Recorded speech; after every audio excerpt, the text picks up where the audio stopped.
ونعوذ بالله من شرور أنفسنا ومن سيئات أعمالنا من يهد الله فلا مضل له ومن يضلل فلا هادي له أشهد أن لا إله إلا الله وأشهد أن محمدا رسول الله اللهم صل على محمد وعلى آله وصحبه أجمعين أما بعد.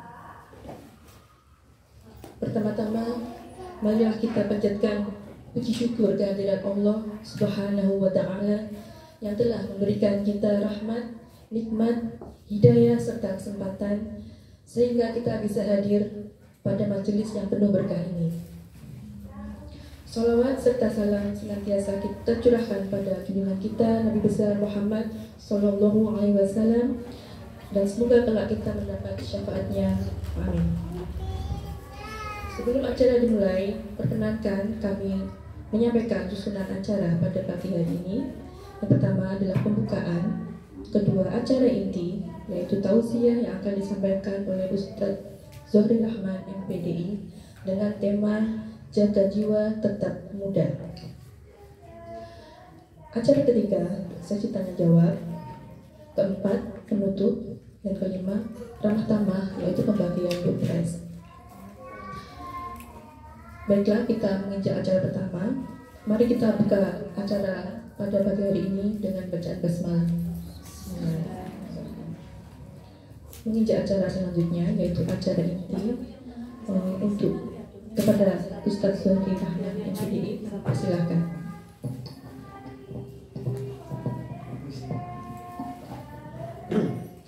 أعوذ بالله من الشيطان الرجيم بسم الله الرحمن الرحيم السلام عليكم ورحمة الله وبركاته.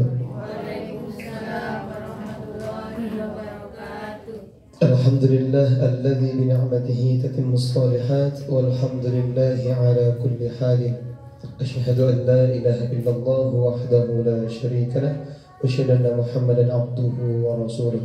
اللهم صل وسلم على نبينا الكريم سيدنا ومولانا محمد وعلى آله وصحبه أجمعين.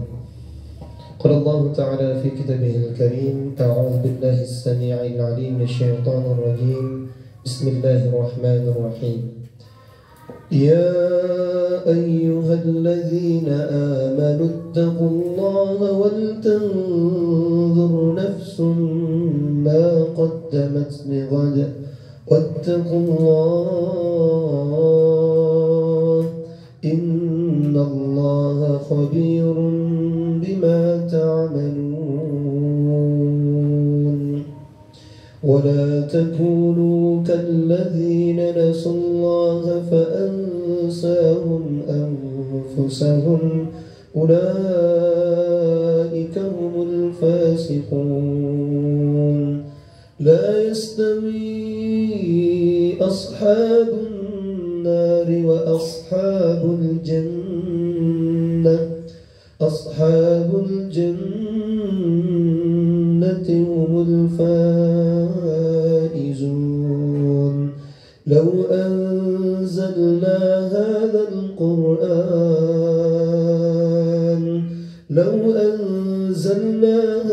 القرآن على جبل لرأيته خاشعا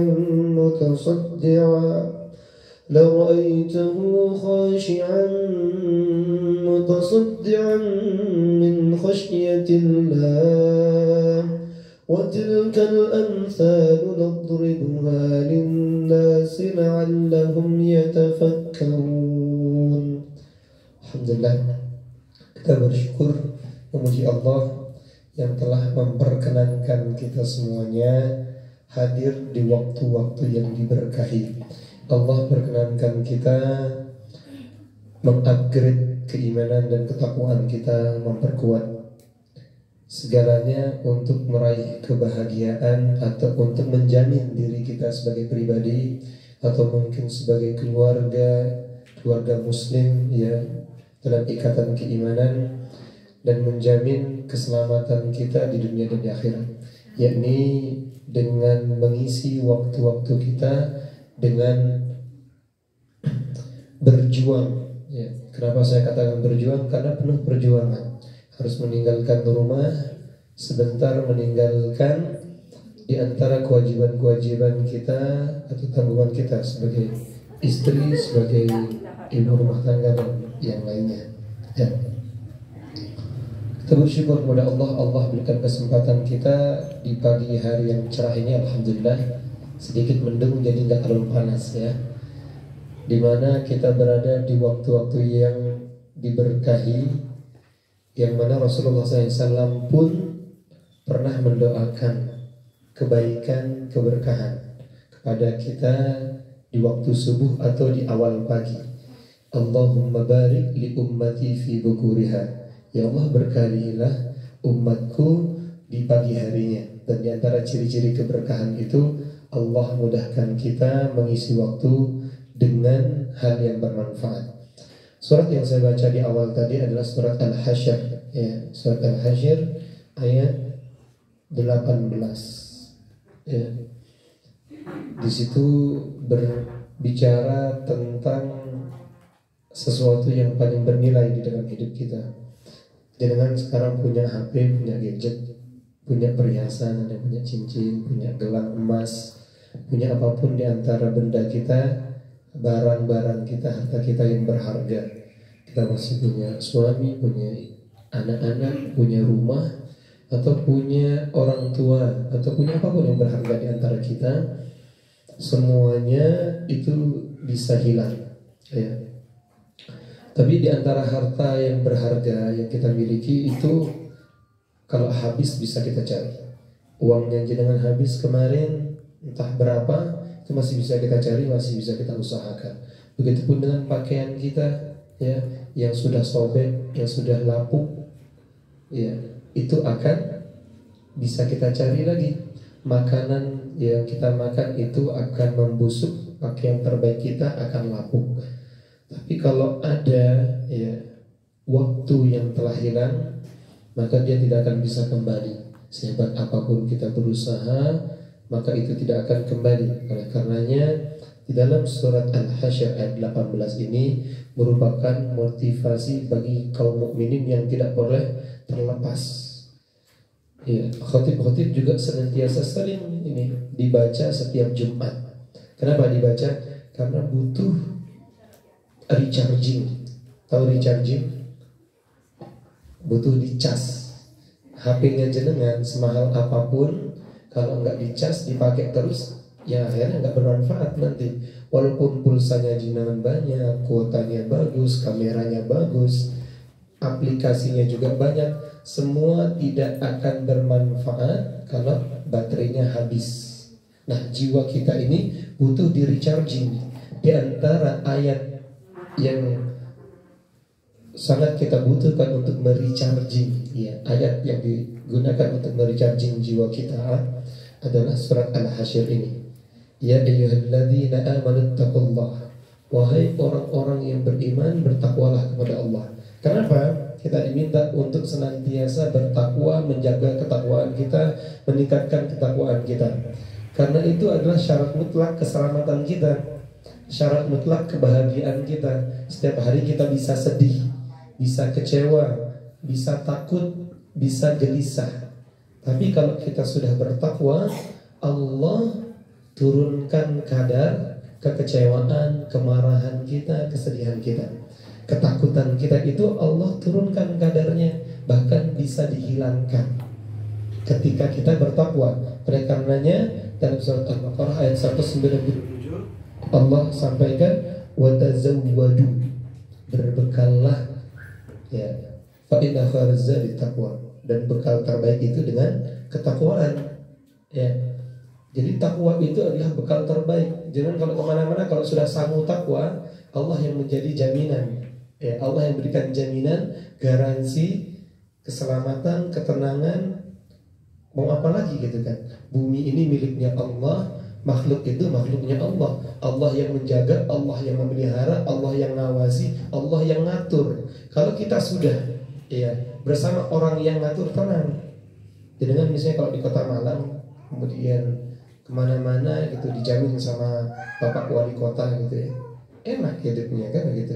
Udahlah, yang megang kota Malang misalnya gitu ya.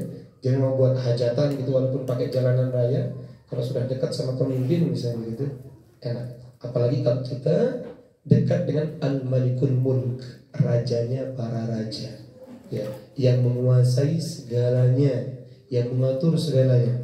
Oleh karenanya Allah berikan rumus, ya ayyuhalladzina amanu taqullah wal tanzur nafsun ma qaddamat lighad.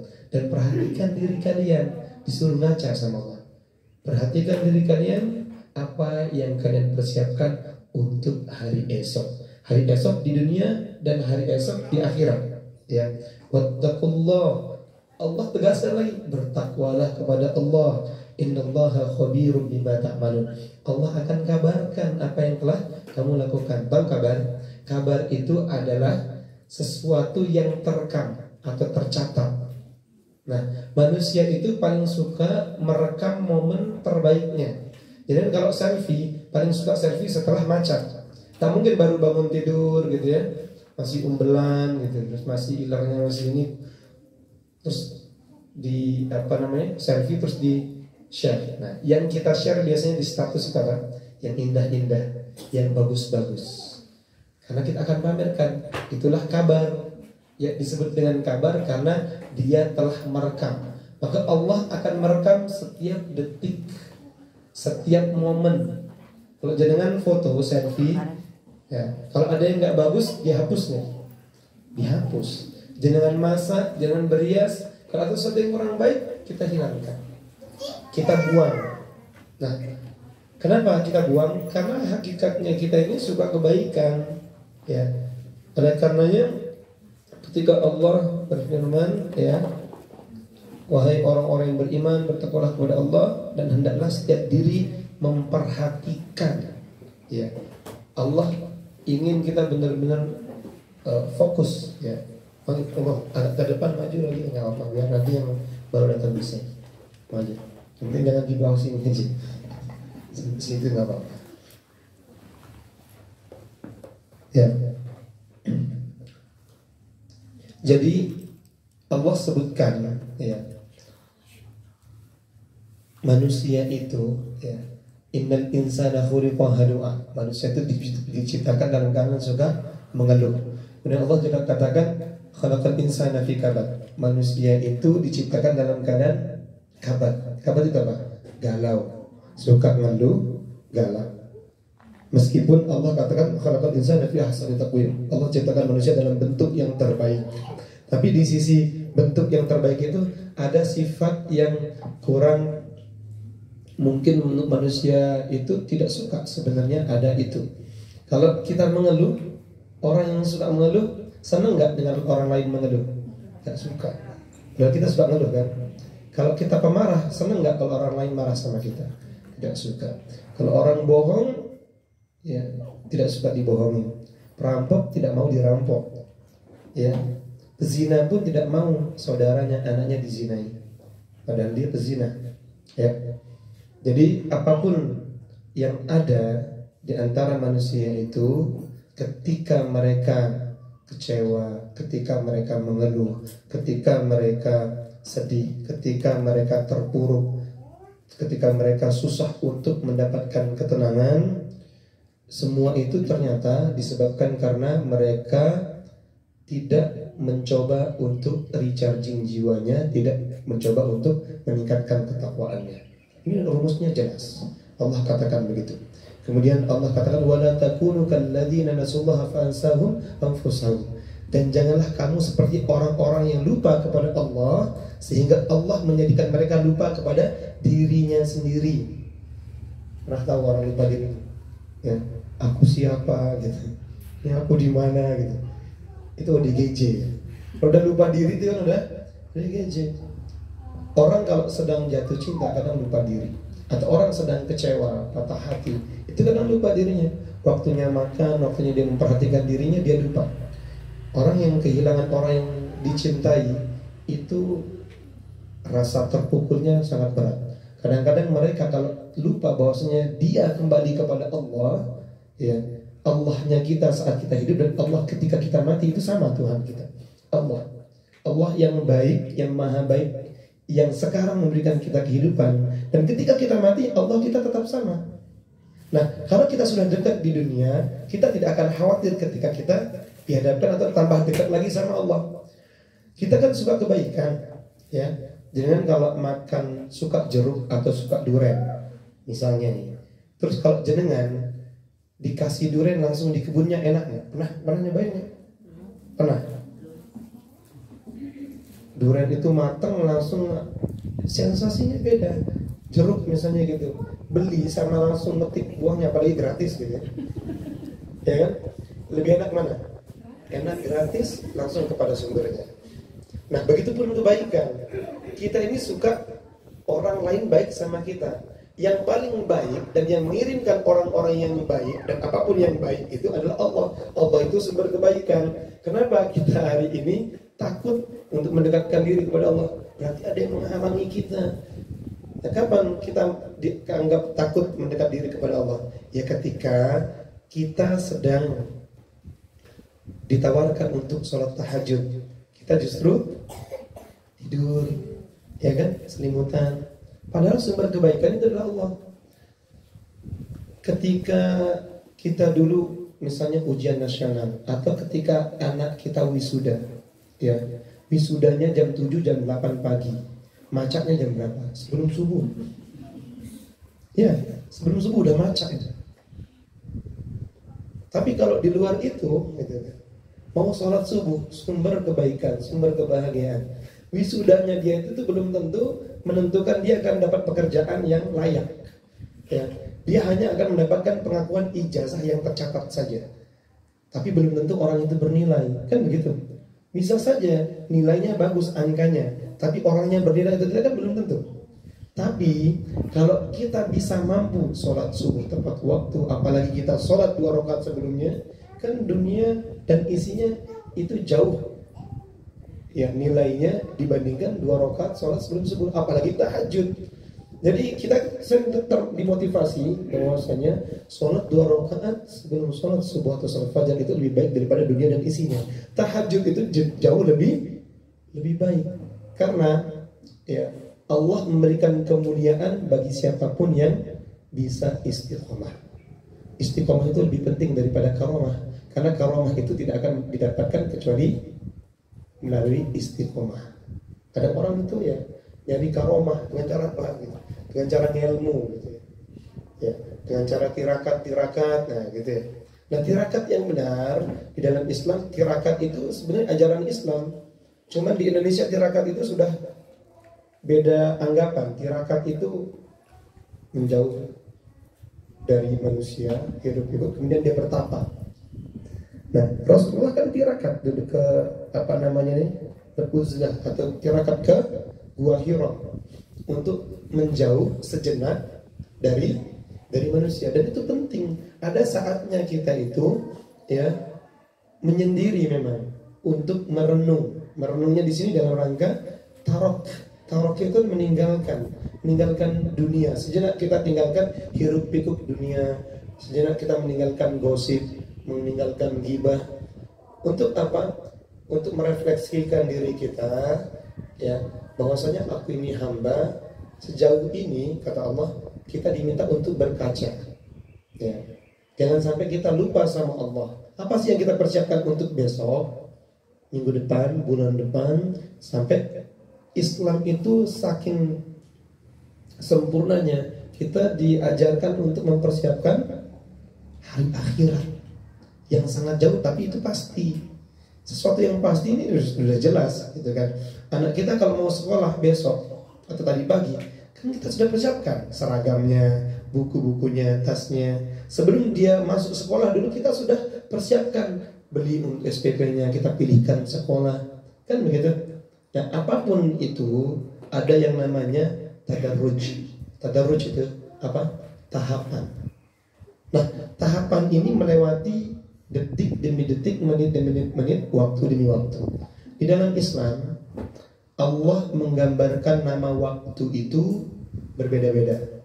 Ya, ini perlu kita catat, perlu kita ingat. Mungkin sebagian dari jenengan sudah tahu, cuman perlu kita ingat lagi.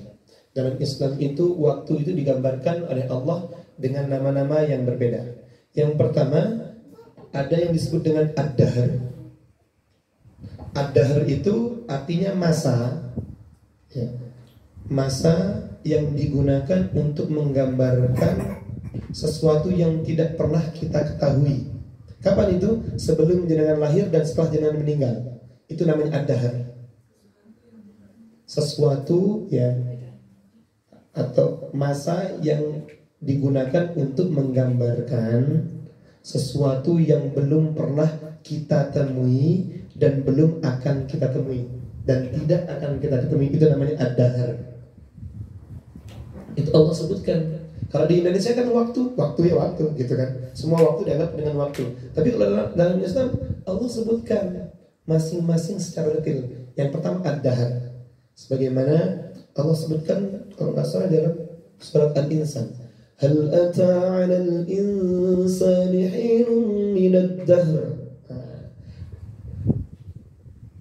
Di dalam surat Al-Insan ini Allah sebutkan apa namanya ini? Ad-dahr itu sendiri, yaitu bukankah telah datang ya kepadamu, kata Allah, sesuatu yang belum pernah disebutkan namanya, ya, atau belum pernah kalian ketahui namanya. Itu yang disebut dengan ad-dahr. Bukankah pernah datang kepada manusia waktu dari masa yang ketika itu belum merupakan sesuatu yang dapat disebut. Apa itu? Belum disebut namanya, karena kita waktu itu kan belum lahir. Nah, ketika kita belum lahir dan setelah kita mati ini, fungsinya apa ad-dahr itu? Fungsinya adalah untuk membuktikan kemukjizatan Al-Quran. Jadi Al-Quran itu bercerita tentang sesuatu yang pernah terjadi, sedang terjadi dan akan terjadi. Dan Al-Quran sampai detik ini belum ada yang bisa membantah. Ya. Maka kalau dikatakan kebenaran itu teori itu ya, 100 tahun bisa berjalan, bisa dibantah, bisa bertambah, bisa berubah. Itu teori.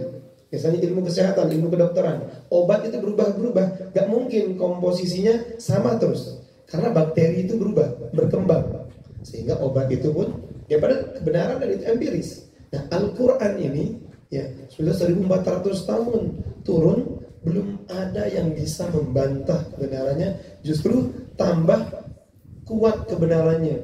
Di zaman Rasulullah ya tidak akan ada yang bisa membuktikan embriologi pada saat itu. Ada nggak di zaman Rasulullah yang bisa membuktikan bahwasanya ada api di dalam lautan? Di zaman Rasulullah nggak ada yang bisa membuktikan bahwasanya ada laut yang tidak menyatu. Di zaman Rasulullah nggak ada yang bisa membuktikan ya secara lengkap bahwasanya proses pembuatan kita dari segumpal daging kemudian jadi tulang itu dibungkus dengan daging ya, kemudian berkembang itu di Al-Quran disebutkan, tapi waktu itu belum dibuktikan. Hari ini dibuktikan. Teori-teori di dalam Al-Quran itu sudah ada di zaman Rasulullah, tapi sahabat samina wa ta'na, mereka nggak punya lab waktu itu untuk membuktikan, tapi mereka sudah yakin ini datangnya dari Allah. Justru yang banyak membuktikan Al-Quran itu adalah orang-orang kafir, ya. Karena itulah kemukjizatan, dan fungsi mukjizat itu apa? Untuk membuktikan kebenaran. Membuktikan kebenaran kepada siapa? Orang yang tidak beriman. Mukjizat itu tidak dibutuhkan oleh orang yang beriman. Kayak jenengan ini nggak butuh mukjizat, ya. Tidak butuh, karena mukjizat itu fungsinya untuk orang-orang kafir yang tidak beriman. Nah, maka itu disebut dengan ad-dahr. Kemudian ada juga yang disebut dengan al-asr. Apa itu al-asr? Al-asr itu masa yang dilalui oleh sesuatu. Itu al-asr. Misalnya ini gelas dibuat tahun 2000. Ya.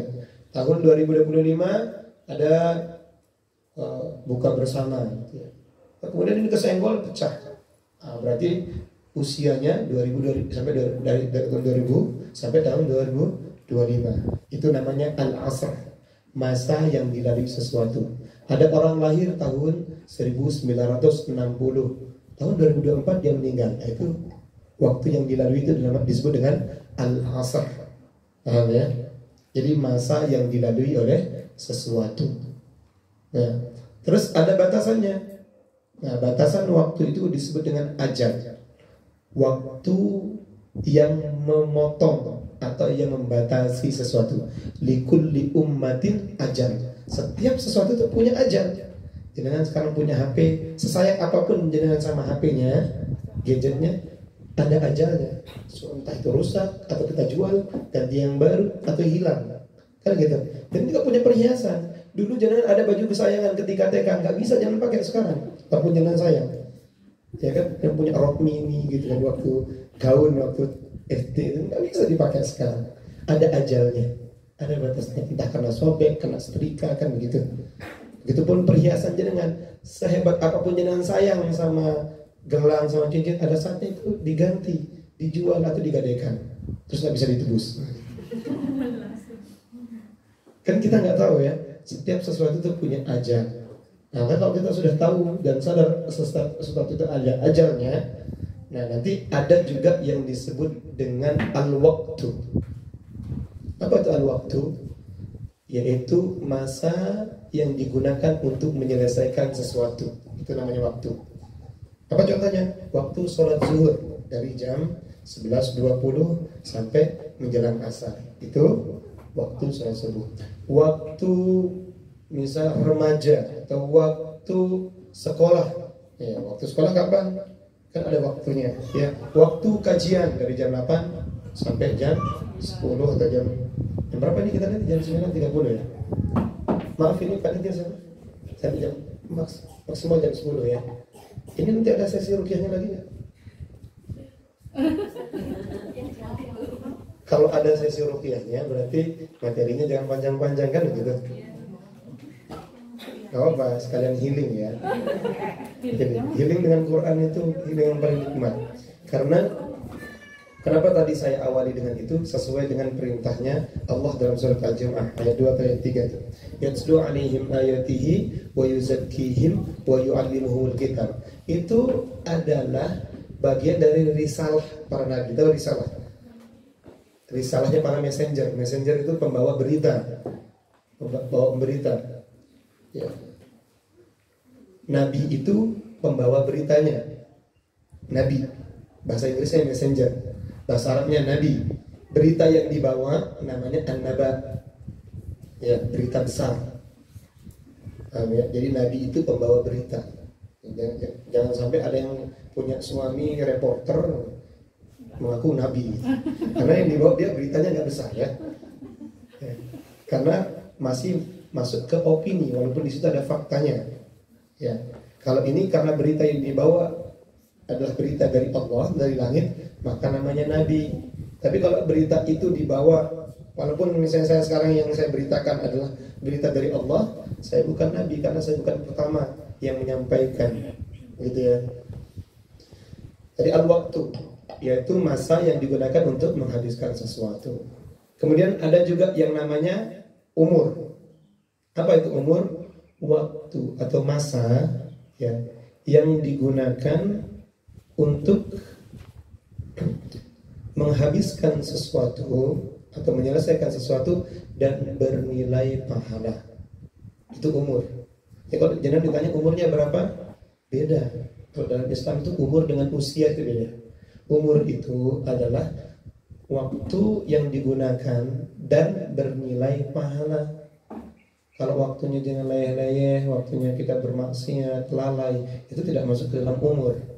Maka ada orang usianya tua tapi umurnya pendek. Ada yang usianya pendek tapi umurnya panjang.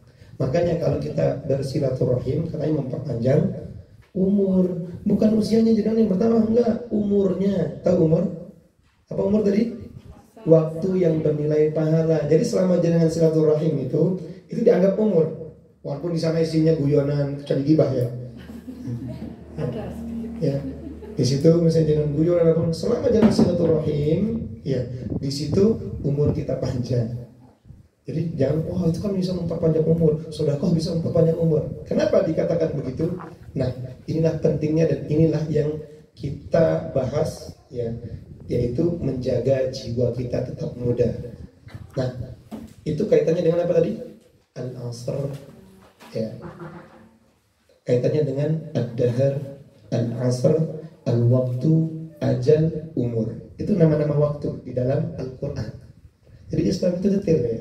Masya Allah, indah banget.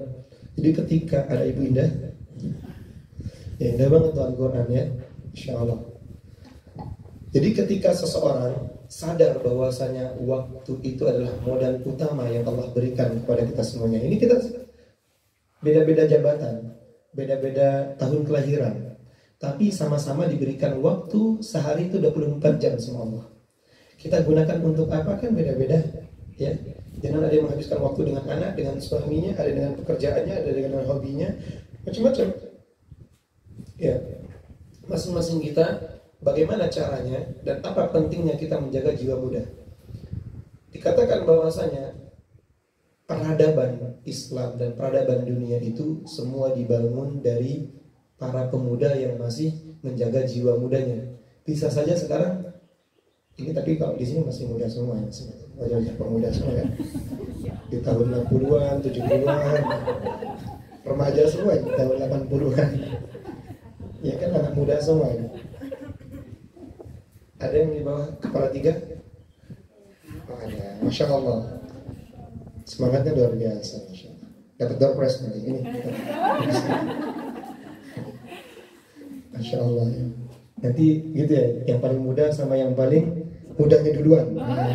Dulu pernah muda duluan gitu. Nanti yang dapat door prize begitu ya. Masya Allah. Kenapa harus dijaga? Kita bisa menikmati Islam sekarang lewat siapa? Lewat para pemuda. Jadi dulu yang memperjuangkan Islam itu ya, itu orang-orang berkepala tiganya itu cuma 3 orang. Abu Bakar gitu ya, Umar ya, dan Hamzah. Itu berkepala 3. Yang lainnya di bawah kepala 3 ya, 7 orang. Bahkan belasan itu di bawah kepala 2, di bawah umur 20. Dan lingkaran kepemimpinan Islam itu mereka yang megang dulu, bayangkan. Jadi dalam Islam itu usia-usia 20, bahkan makanya dikatakan bahwasanya konspirasi orang-orang kafir itu ya, mereka membuat istilah remaja. Remaja itu untuk menggerdilkan jiwa jihad. Remaja itu ya, kalau kita mengatakan udah ya namanya juga remaja, mau dia pacaran, mau dia ngapain ya biarin. Lalu zaman Rasulullah yang dikatakan remaja itu, yaitu yang dikatakan dewasa awal itu ya. Jadi kalau dalam teori psikologi kan ada anak-anak ya kan, ada bayi, anak-anak gitu kan, kemudian ada remaja ya kan, ada dewasa awal, dewasa akhir kan gitu, kemudian manula ya, manusia usia lanjut ya. Itu dalam Islam itu adanya ya syabab, anak muda, atau fata. Nah, makanya kalau dalam di NU itu ada fatayat, kalau pemuda, di Muhammadiyah kan begitu, ada pemudanya ya, ada remaja masjid katanya. Nah, remaja ini sebenarnya itu pemuda itu ya sudah, itu istilah konspirasi untuk mengkerdilkan sebenarnya. Padahal di waktu-waktu remaja dulu Islam itu anak-anaknya itu sudah mikirin apa? Mereka sudah memikirkan akhirat, mereka sudah balik. Kalau sudah balik itu mereka itu nggak seperti sekarang ini udah kuliah gitu, anak-anaknya masih sibuk main game, masih sibuk pacaran, masih sibuk nyari gerakan joget yang baik gimana gitu depan kamera ya kan, yang kena gejala TikTok sindrom kan begitu. Ini kan anak-anak muda sekarang gitu bingung koreografinya, panggung nanti seperti apa gitu. Zaman Rasulullah justru panggung peradaban itu dihias oleh mereka dengan apa? Dengan darah, dengan ilmu. Bayangkan, makanya nanti kita ini akan dipertanyakan, usia muda kita gunakan untuk apa? Kan begitu. Usia muda kita tidak akan bergeser nanti di akhirat.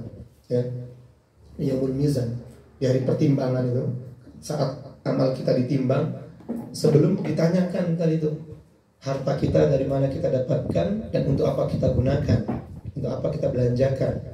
Ya, terus usia muda kita untuk apa kita habiskan, itu akan dipertanyakan.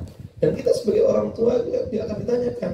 Kullukum ra'in, setiap kalian adalah pemimpin dan kalian akan dimintai pertanggungjawaban atas apa yang kalian pimpin. Sekarang jenengan rata-rata udah punya anak, dan rata-rata anaknya mungkin sudah usia di atas ada yang 10 tahun dan inilah nanti pemuda-pemuda yang memperjuangkan Islam. Makanya dikatakan kalau mau merusak satu bangsa, rusak dulu perempuannya, rusak wanitanya. Karena produk ya anak muda itu jiwanya kuat itu dari ibunya yang jiwanya juga jujur. Jadi kalau jenengan yang sibuk tiktokan, joget-joget, ngezumba kemana-mana gitu, bangga-banggaan, selfie-selfiean di teman-teman arisannya, terus bangsa dan agama kita mau dibawa kemana gitu kan. Ini kita dirusak dengan cara itu. Oleh karenanya Allah tegaskan kita butuh recharging. Apa rechargingnya tadi? Surat Al-Hasyr ayat 18. Ya alladzina amanu taqullaha wal tanzur ma qaddamat lighad. Perhatikan, ngacau apa yang kalian persiapkan. Maka jiwanya jenengan kalau enggak muda, ya, gimana caranya kita bisa berinteraksi dengan anak muda itu sendiri? Ya, kalau bahasa kita adalah bahasa perintah, bahasa kekerasan, bahasa intimidasi, anak muda itu tidak akan membuka hatinya. Rasulullah SAW itu tetap gaul. Rasulullah itu ngeksis, tapi bukan eksistensi yang dikejar. Tahu nggak bedanya? Jadi kalau orang ngeksis itu di zaman Rasulullah pada saat itu luar biasa. Orang berdagang, Rasulullah ikut berdagang. Di usia Rasulullah itu masih muda, di usia 18 tahun Rasulullah, bahkan kan ketika dari usia 7 tahun 6 tahun itu kan ikut pamannya ke Syam berdagang sudah. Bayangkan, diajarkan entrepreneur dari SD. Alhamdulillah saya sama orang tua saya juga begitu. Sejak saya SD sampai detik ini saya nggak pernah minta uang sama orang tua saya. Jadi saya kelas 1 SD dulu saya jualan permen. Pulang saya jualan es lilin, nyeker ke pasar, nyeker kemana-mana. Ya. Alhamdulillah kelas 5 SD itu saya sudah bisa ngangkat semen. Yang satu sak yang beratnya 50 itu saya turunkan. Tapi tanpa sepengetahuan orang tua saya. Orang tua saya tahunya saya cuma jualan di sekolah. Jadi saya jualan permen, dapat untung nanti gini-gini. Jadi uang jajan saya tabung dulu, kemudian nanti saya pakai untuk setiap lebaran. Saudara-saudara saya belikan baju lebaran. Itu dari SD, SMP. Alhamdulillah waktu SMA, waktu kuliah, alhamdulillah biaya sendiri semuanya. Yang diajarkan oleh orang tua saya adalah Al-Quran, mengajarkan kita itu dewasa. Jadi di kampung saya itu nggak ada ceritanya anak SD itu minta uang sama orang tuanya. Gak berani minta uang, dikasih rotan gitu. Kayak gitu. Dan di sana dulu sekolah umum itu sampingan. Saya di Lombok ya. Sampingan. Jadi yang paling utama itu pendidikan Al-Qur'annya. Pendidikan Al-Quran. Jadi habis subuh, sebelum subuh kita udah bangun, berangkat. Jadi yang paling penting itu ngajinya dan sholat 5 waktunya. Jadi kalau ada anak kecil, ya, ada anak kecil dan saya ada, kita ini belum balik waktu itu, waktunya azan, kok nggak sholat gitu. Itu siapapun orang tua boleh mukulin anak itu kalau dia nggak sholat. Jadi bukan terintimidasi, tapi masalah tanggung jawab. Kita tidak merasa ini. Jadi kalau kita melihat ada yang tidak sholat, kan sholat, aneh gitu. Di mana Allah? Jadi kita dikenalkan tentang Allah, masya Allah. Jadi pendidikan yang kayak gitu tuh butuh dibangun oleh siapa? Oleh mereka. Jadi orang tua itu, ya, itu mereka jiwanya muda semuanya. Kita butuhnya apa? Mereka tahu gitu. Kita hidup sesuai dengan ya zamannya. Rasulullah juga begitu. Anak-anak diajakin main, kan begitu. Diajakin main, dan anak-anak itu betah. Jadi para sahabat itu sangat ramah dengan anak-anak. Masjid-masjid itu adalah sesuatu yang paling dirindukan oleh anak-anak. Jadi kalau sekarang kita lihat kan yang datang ke masjid kan yang remaja-remaja tahun 7 bulan 6 bulan tadi saya bilang. Kan begitu. Anak muda di usia itu gitu. Tapi kok anak milenial, terus anak ya yang kelahiran 2000-an atau 90-an, 80-an itu kok sekarang nggak terlihat aktif di situ gitu. Nah, maka kalau di zaman Rasulullah, orang-orang yang di waktu itu itulah al-asr, waktu yang tidak akan kembali lagi, waktu yang akan kita minta. Ya, al-asr itu adalah waktu yang akan kita minta, di mana al-asr ini menggambarkan, yang digambarkan hanyalah penyesalan oleh al-asr. Al-asr ini juga disebut sebagai nama waktu sholat, yaitu waktu asar. Waktu di mana kita tahu hasil kerja kita selama sehari, ya enggak? Dari pagi sampai asar, jangan ngapain saja. Di situ kita akan nyesal. Orang yang berdagang, orang yang berusaha, aku ngapain aja sih tadi seharian? Orang kalau misalnya sukses seharian itu atau sesuai dengan capaiannya, dia akan bangga di waktu asar itu. Waktu asar itu bahasa Arab yang artinya perasan.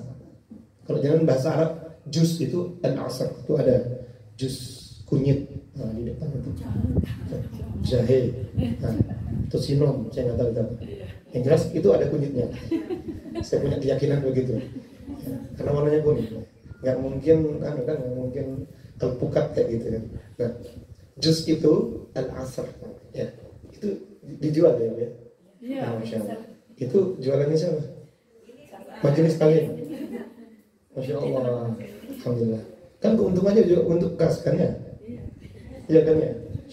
Kena pajak kan? Kena pajak 11%. Enggak. Masya Allah. Tapi artinya gini, al-asr itu artinya perasan. Ya. Waktu memeras keringat itu di waktu asar. Makanya di waktu asar itu waktu yang luar biasa, orang banyak menyesal. Atau waktu asar juga adalah waktu di mana orang itu sudah lelah, maunya tinggal istirahat saja. Apapun yang dilakukan seharian, ya, di waktu asar itu sudah mau bekerja itu udah agak capek sudah. Kalau kita bangun, kecuali jangan dari hari subuh bangunnya baru asar gitu, itu beda lagi. Pasti orang itu linglung gitu. Ini pagi apa gitu. Makanya kalau tidur habis asar itu biasanya orang itu oleng. Ini subuh atau gimana gitu ya. Karena dilarang oleh Rasulullah karena akan menghilangkan akal. Dan setan, sihir itu banyak dikirim di waktu-waktu asar. Nah, gitu. Kalau misalnya dia punya suami gitu yang ODGJ-nya kurang gitu, kurang ODGJ, suruh dia tidur habis asar gitu. Biar sempurna kegilaannya. Ya iya kan, di waktu asar ini waktunya orang itu benar-benar leyeh-leyeh gitu kan. Maka barang siapa yang menjaga al-wusta, ya tengah-tengah kehidupan kita ya, nah, al-wusta, maka disebutkan siapapun yang menjaga al-wusta atau sholat asar itu ada jaminan surga. Bahkan orang yang tahu keutamaan menjaga sholat asar itu adalah walaupun dia merangkak untuk mendatanginya, dia akan datang walaupun dengan cara merangkak. Contoh sekarang kita di sini sekarang lagi di ini masuk apa, Klojen, nah, di Blimbing sana di Arjosari itu kan ada bagi-bagi emas, misalnya 4 kilogram, tapi harus datang ke sana dengan cara merangkak misalnya. Tapi gratis 5 kilo. Mungkin kita akan persiapkan diri, lumayan kan? Walaupun datang saat nyampe sana mungkin 3 hari gitu, merangkak. Tapi kita bawa bekal kan, 5 kilogram emas tuh gratis. Siapa yang nggak mau? Nah, Allah berikan yang lebih besar dari itu ketika kita membaca Bismillahirrahmanirrahim. Apalagi dengan kajian seperti ini, lebih besar dari itu. Cuman nggak kelihatan saja. Maka manusia itu nanti akan menyesal ketika dia pernah melakukan kebaikan. Aku kok datangnya kajian cuma di MT Yasmin saja ya. Ada banyak majelis taklim yang lain enggak, yang tidak aku datangi. Kita akan menyesali itu nanti, pasti. Ya. Makanya dikatakan orang di akhirat nanti itu berbuat baik saja menyesal, apalagi berbuat yang tidak baik, apalagi dia melalaikan waktunya. Maka asr ini adalah sesuatu atau modal besar yang Allah berikan. Maka kita harus berhati-hati kepada perampok waktu. Apa itu perampok waktu? Di antara contoh perampok waktu adalah susah atau berat menolak orang lain. Ketika kita sedang harus menolak, kadang kita ngerasa nggak enak. Contoh menolak apa? Menolak diri untuk tidak nagih hutang. Jangan ngutangin orang, terus jangan nggak nagih. Nah, itu perampok waktu. Ya, kita punya kewajiban nagih, menyelamatkan orang yang berhutang dengan cara nagih. Sering memang kita dengar itu pinjam dulu 100. Ya. Nah, itu rasa malu itu datang dari setan. Kalau kita tahu bahwasanya itu akan memenjarakan saudara kita, sebesar apapun amalnya dia, ya, dia sudah pernah haji, umrah, berjihad, ya, kemudian dia punya hutang 1000 aja gitu ya, ngebon tuh 1000 aja, itu penghalang dia masuk surga nanti. Kalau kita sayang sama dia, sampaikan, aku tuh sayang sama kamu, yuk bayar hutang. Nah, cuman sekarang kan yang hutang lebih galak daripada yang hutang. Kamu ini ya, udah hidupmu enak sih, nagih aja. Dan miskin sombong lagi gitu. Miskin galak gitu kan. Nah inilah, makanya mudah-mudahan dalam memberikan hutang itu juga nggak baik sebenarnya. Ya, kenapa saya katakan begitu? Kalau kita tahu karakter orang ini sebenarnya nggak butuh-butuh amat. Kalau yang minjem ini adalah orang yang hanya butuh gengsi saja. Banyak ada orang yang pamer jalan-jalan, makan di mall, tapi dia masih punya hutang. Ada orang yang masih punya hutang, berangkat umroh, dia masih punya hutang. Hutangnya ya di bawah 2 juta. Ada orang berangkat haji tapi masih punya hutang. Ya nggak wajib dia gitu. Belum ada kewajiban bagi orang yang masih punya hutang untuk berangkat haji, kecuali dia dihajikan ya. Kecuali dia dapat hadiah umroh, itu nggak masalah. Ya kalau dia berangkat sendiri gitu kan, dan berangkatnya ngutang, gitu. Ada kan sekarang umroh hutang itu. Ya sebaiknya ya kalau ada jaminan itu boleh. Ya karena umroh dan haji itu akan menggandakan rezeki. Ya Allah akan mengkayakan ya. Allah akan membuat orang yang datang umroh itu adalah ada jaminan kekayaan. Ya dan kalau datang umroh itu ada jaminan pulang umroh itu Allah mudahkan rezeki. Ya mungkin motivasinya begitu ya. Sehingga dia berani untuk ngutang dulu. Nah, berani ngutang itu boleh kalau ada jaminan, karena dia mungkin misalnya penghasilan saya entah panen atau dia punya aset ya yang senilai lebih dari ongkos yang dia gunakan untuk berhutang tadi. Berbicara lagi tentang masalah jiwa muda. Nah, jadi di zaman Rasulullah kemudian bahkan kita mendapatkan kemerdekaan di Indonesia lewat anak-anak muda. Ya. Jadi jiwa muda itu kalau tidak kita pelihara, ya, maka yang akan ada pesimis. Nah, untuk merawatnya tadi yang saya sebutkan, perampok-perampok waktu ini harus dihilangkan. Di antaranya yang kedua, yang pertama tadi susah menolak. Yang kedua adalah dia mudah untuk menunda-nunda waktu, suka menunda-nunda amal. Ini perampok waktu ini. Atau itu menunda-nunda. Terus yang ketiga adalah menggunakan waktu untuk hal yang sia-sia, ya, tidak produktif. Maka terus yang keempat, dia tidak membuat perencanaan, dia tidak buat planning. Allah sudah perintahkan kita wal tanzur ma qaddamat liqad. Persiapan itu butuh perencanaan. Kita mempersiapkan masa depan kita itu kalau nggak ada perencanaan, kita luntang-luntung. Ya, tentang lantung ya. Maka perencanaan yang terbaik itu diawali segala sesuatu itu dengan apa? Dengan perencanaan yang disetujui oleh Allah. Saya kemarin sempat nggak bahas tentang izin. Allah itu punya 2 izin. Sudah belum di kajian ini? Belum ya. Kebanyakan tempat jadi saya lupa ngomong di mana aja. Ini terkait dengan izin. Ini ada hubungannya dengan apa yang kita apa yang harus kita amalkan. Tadi ingat masalah apa tadi? Perampok waktu apa aja? Yang pertama susah menolak. Ayo ikut zumba gitu. Gak enak nih menolaknya. Ayo ikut arisan ya, kumpul-kumpul di situ. Tapi tahu kalau ini isinya nanti pasti gibah di situ. Itu susah nolak, itu hati-hati. Atau susah mengangkat orang yang sedang gibah. Itu perampok waktu. Waktunya dihabiskan untuk sesuatu yang sia-sia, untuk menghabiskan amalnya dia. Hati-hati ya. Maka menghabiskan waktu ini untuk hal yang susah kita tolak. Tadi saya katakan salah satu yang saya contohkan adalah menolak untuk melakukan kebenaran. Orang ngutang harus kita tagih. Ini yang paling banyak sekarang ya. Jadi nggak nagih itu tuh yang rugi kita, dan dia juga lebih rugi. Nggak bayar hutang itu rugi ya. Maka Allah itu punya 2 izin. Allah itu punya 2 izin. Izin yang pertama disebut dengan kauni qadari. Izin yang kedua disebut dengan dini syar'i.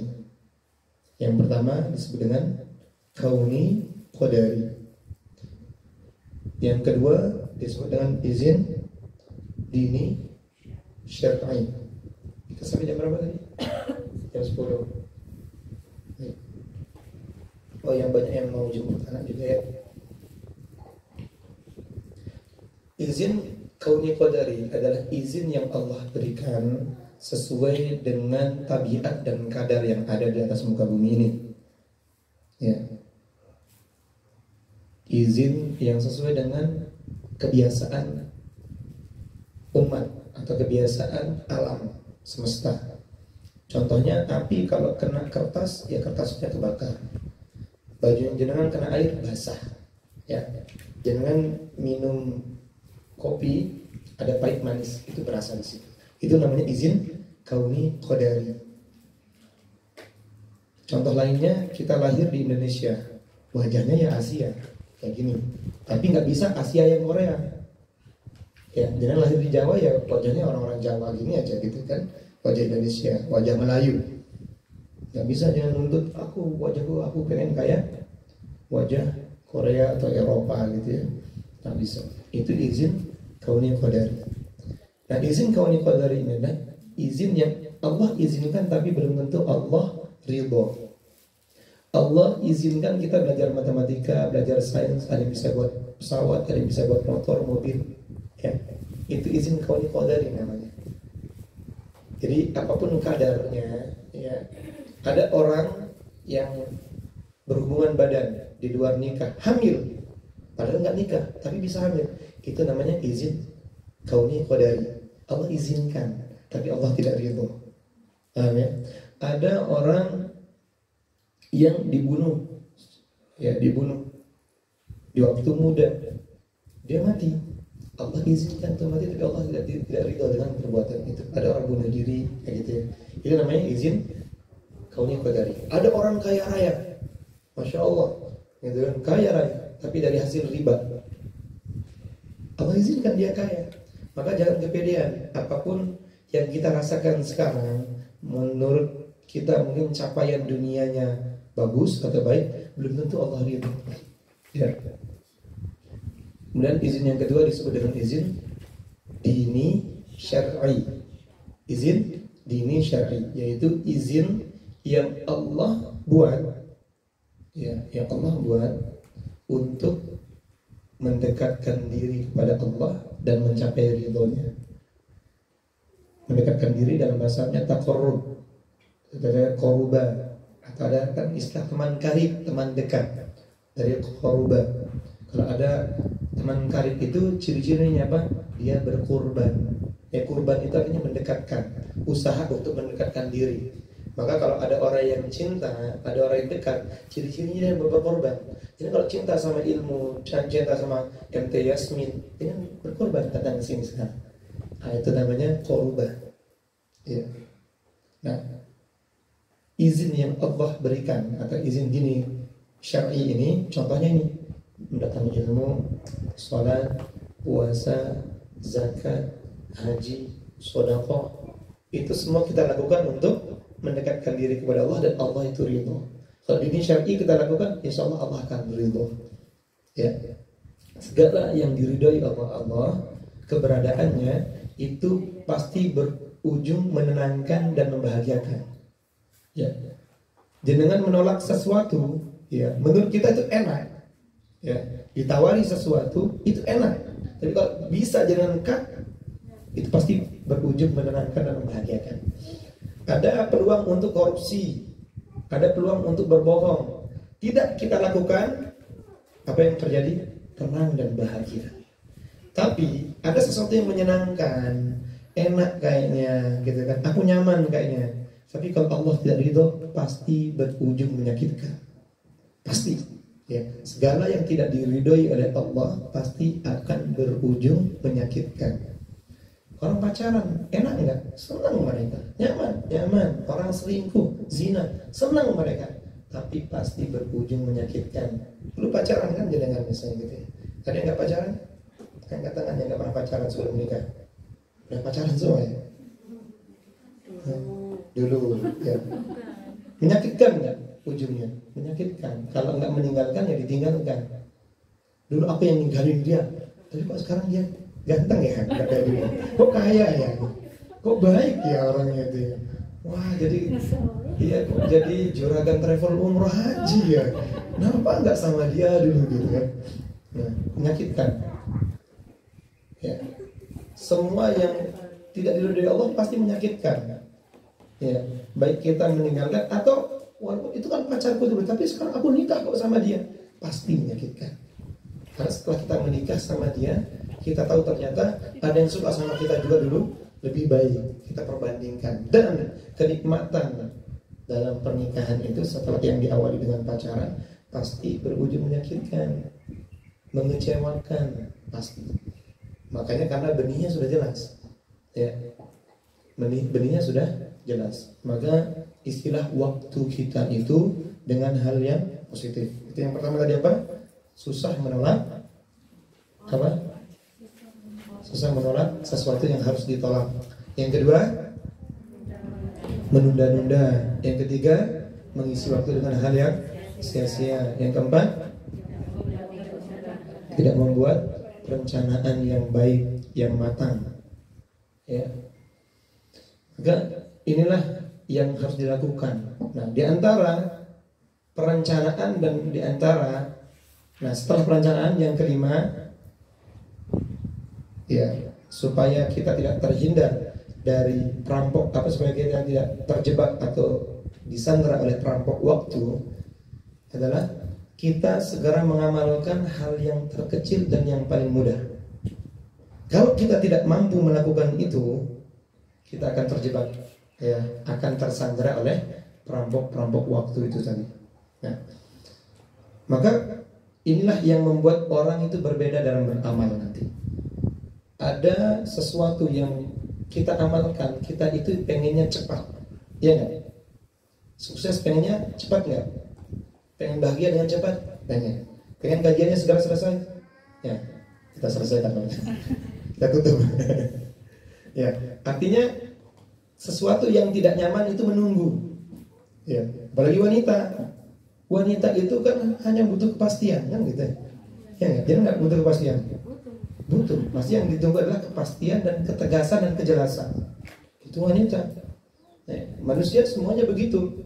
Nah, maka untuk mendapatkan kepastian dan kejelasan, untuk meraih semua itu harus yang kita inginkan idealnya cepat, ya nggak? Maka kalau kita mau datang ke tempat yang kita tuju, pengennya cepat atau lama-lama? Pengen cepat. Maka jaraknya harus kita persingkat, ya kan? Kalau kita mau datang, mungkin gasnya ditambah atau kita ambil jalan yang terdekat. Allah telah menentukan takwa itu adalah jarak, atau takwa itu disebut dengan garis lurus, jalan yang lurus. Garis lurus itu adalah jarak terdekat antara satu titik dengan titik yang lain. Pernah dibuktikan ada garis lain selain garis lurus untuk menentukan jarak terdekat? Ada nggak? Garis terdekat itu adalah garis lurus, itu adalah jarak terdekat antara satu titik dan titik. Ini sama ini, kalau pengen dari sini ke sini, yang dekat dari mana? Lewat saya dulu atau langsung?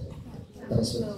Itu garis lurus. Maka kalau kita jalannya di atas jalan yang lurus, di jalannya Allah, bertakwa, kebahagiaannya itu dekat, ketenangannya itu dekat, menyelesaikan hutangnya juga dekat, kesembuhannya juga dekat, ya, jodohnya juga dekat. Jadi apapun itu, kalau kita berada di jalan yang lurus, segala-galanya itu dekat. Nah, untuk masuk ke jalan yang lurus itu, setan di situ juga ikut bermain. Dan di mana ada dua gerakan yang kelihatannya sama atau namanya sama, tapi jauh berbeda, yaitu antara terburu-buru dan bergegas. Ya, sama-sama cepat nggak? Buru-buru itu cepat, bergegas juga cepat, sama-sama cepatnya. Apa bedanya? Terburu-buru itu melakukannya tanpa pertimbangan waktu, tanpa pertimbangan ilmu dan pertimbangan biaya, pertimbangan apapun. Jadi terburu-buru itu tidak melihat apapun, yang penting melaku, yang penting cepat. Tapi kalau bergegas, dia sudah ada pertimbangan, ya. Nanti kalau aku berangkat kajian nih, lewat sini nih ada macet di sini, kayaknya naik motor saja lebih cepat. Itu bergegas. Jadi kalau buru-buru asal aja gitu kan. Dan naik mobil lupa kalau ada karnaval, ada maulidan, ditutup jalan gitu, nggak bisa balik, dari buang-buang waktu. Hanya dia terjebak oleh apa? Waktu. Jadi makanya perampok waktu itu, ya, yang keenam tadi adalah dia terburu-buru. Nah, tapi terburu-buru itu ternyata dalam Islam ada yang baik. Ya, terburu-buru itu dari setan. Tapi ada terburu-buru yang baik dalam Islam. Pada 5 poin. Ini boleh dalam Islam. Ya. Dan itu setan menghalangi kita untuk terburu-buru dari ini. Tanpa bergegas, tanpa persiapan apapun, jangan boleh dalam 5 hal ini. Ya. Apa itu? Yang pertama, bertaubat. Jangan nggak perlu mikir untuk taubat. Aku taubat nggak ya? Kalau aku taubat sekarang ruginya ya? Pertimbangannya. Nggak ada ruginya. Ya. Nggak perlu modal, nggak perlu mengeluarkan apapun untuk taubat. Ya. Jadi taubat itu ya sudah, nggak usah pikir-pikir apapun. Nggak ada ruginya. Terburu-buru nggak masalah. Yang pertama itu. Ya. Bertaubat. Yang kedua, membayar hutang. Bayar hutang itu gak perlu mikir-mikir, nanti aku makan apa, aku enggak. Kalau sudah mampu untuk bayar hutang, segera langsung. Gak usah nunggu-nunggu. Nanti kayaknya masih butuh ini. Enggak, kebutuhan utama kita lah bayar hutang. Ya. Jadi buru-buru gak perlu mikir-mikir. Ya. Gak perlu banyak pertimbangan. Kalau waktunya bisa bayar hutang, nyicil gitu bayarnya, segera. Tuh. Yang ketiga, menjamu tamu. Menjamu tamu. Jadi menjamu tamu itu terburu-buru itu boleh. Dalam arti apa? Terburu-buru untuk ya sudah. Adanya apa di rumah sudah keluarkan aja gitu misalnya. Menjamu tamunya yang terbaik. Karena apa? Ada keberkahan yang dia datangkan. Ada keberkahan. Nggak akan rugi jangan menjamu tamu. Ini para sahabat dulu sudah pernah membuktikan banyak sekali. Orang yang memberikan menjamu tamu itu kadang-kadang emang. Oh ini anakku suka ini, suamiku suka ini. Terus saya dipilih-pilih. Nah gitu. Jadi jangan memuliakan tamu itu Allah yang kirimkan. Allah sedang menawarkan limpahan rezeki melalui tamu. Ya. Oh yang pertama kan mau nagih hutang. Siapapun dia tamu itu, ya siapapun yang berdatang tamu dan tapi harus tahu adab menjamu tamu dan adab menerima tamu dan adab menjadi tamu. Adab kita menerima tamu. Kalau suami nggak ada di rumah ya jangan diterima gitu. Kalau dia laki-laki. Atau walaupun dia perempuan tapi kalau suami jenengan nggak senang jangan. Kadang ada tuh suami tuh yang nggak suka sama ibu ini. Oh, ibu itu cewek gini nih, jangan masukkan ke dalam rumah, itu dosa besar. Di antara dosa besar adalah memasukkan sesuatu atau orang ke dalam rumah yang suami itu nggak suka. Itu dosa besar. Pakai COD. Ya kalau suaminya nggak suka jangan masukkan itu gitu. Sebelum cek out itu kasih tahu dulu suaminya gitu. Udah COD dan jangan tahu datanya kapan, pas kajian di MT ya suami di rumah. COD Pak ini Pak. Oh gimana? Jangan masukkan barang ke dalam rumah yang tidak diizinkan suami. Kalau itu kan terpaksa suami masukkan kan, mau nggak mau kan gitu. Namanya istrinya sendiri kan, oh istri saya ini Pak, bukan saya misalnya. Ya. Sampai mana tadi? Sampai COD. Menjamu tamu ya. Yang makanya bertamu itu pun jelas. Kalau dia laki-laki yang bukan mahram, ibu-ibu berbicara, maka kalau perintahnya dalam Islam itu bersembunyi di balik tirai dulu ya. Jangan langsung menampakkan. Keluar langsung pakai daster. Pak, walaupun dia Pak RT, Pak RW, ya keluar pakai daster gitu kan. Suaminya orang itu ya. Suami orang kalau lihat perempuan lain itu imajinasinya itu 1 meter ke atas 1 meter ke bawah. Ya, apalagi jangan pakai pakaian yang seksi, hati-hati. Kadang-kadang gitu kan udah kebiasaan gitu kan. Ya, kan di rumah aja gitu kan. Dibuka auratnya. Kasihan. Jangan buka aurat bapaknya jenengan, suaminya jenengan, saudara laki-lakinya jenengan, anak jenengan, putranya jenengan terhalang masuk surga karena itu. 4 laki-laki itu yang menjadi hijabnya jenengan sebelum jenengan menggunakan hijab yang jenengan pakai sekarang. Masa iya bapak yang kita cintai, ya, yang banting tulang untuk kehidupan kita, suami kita yang berjuang mau rela untuk menanggung dosa-dosa jenengan dan dosanya bapaknya jenengan mau menanggung itu.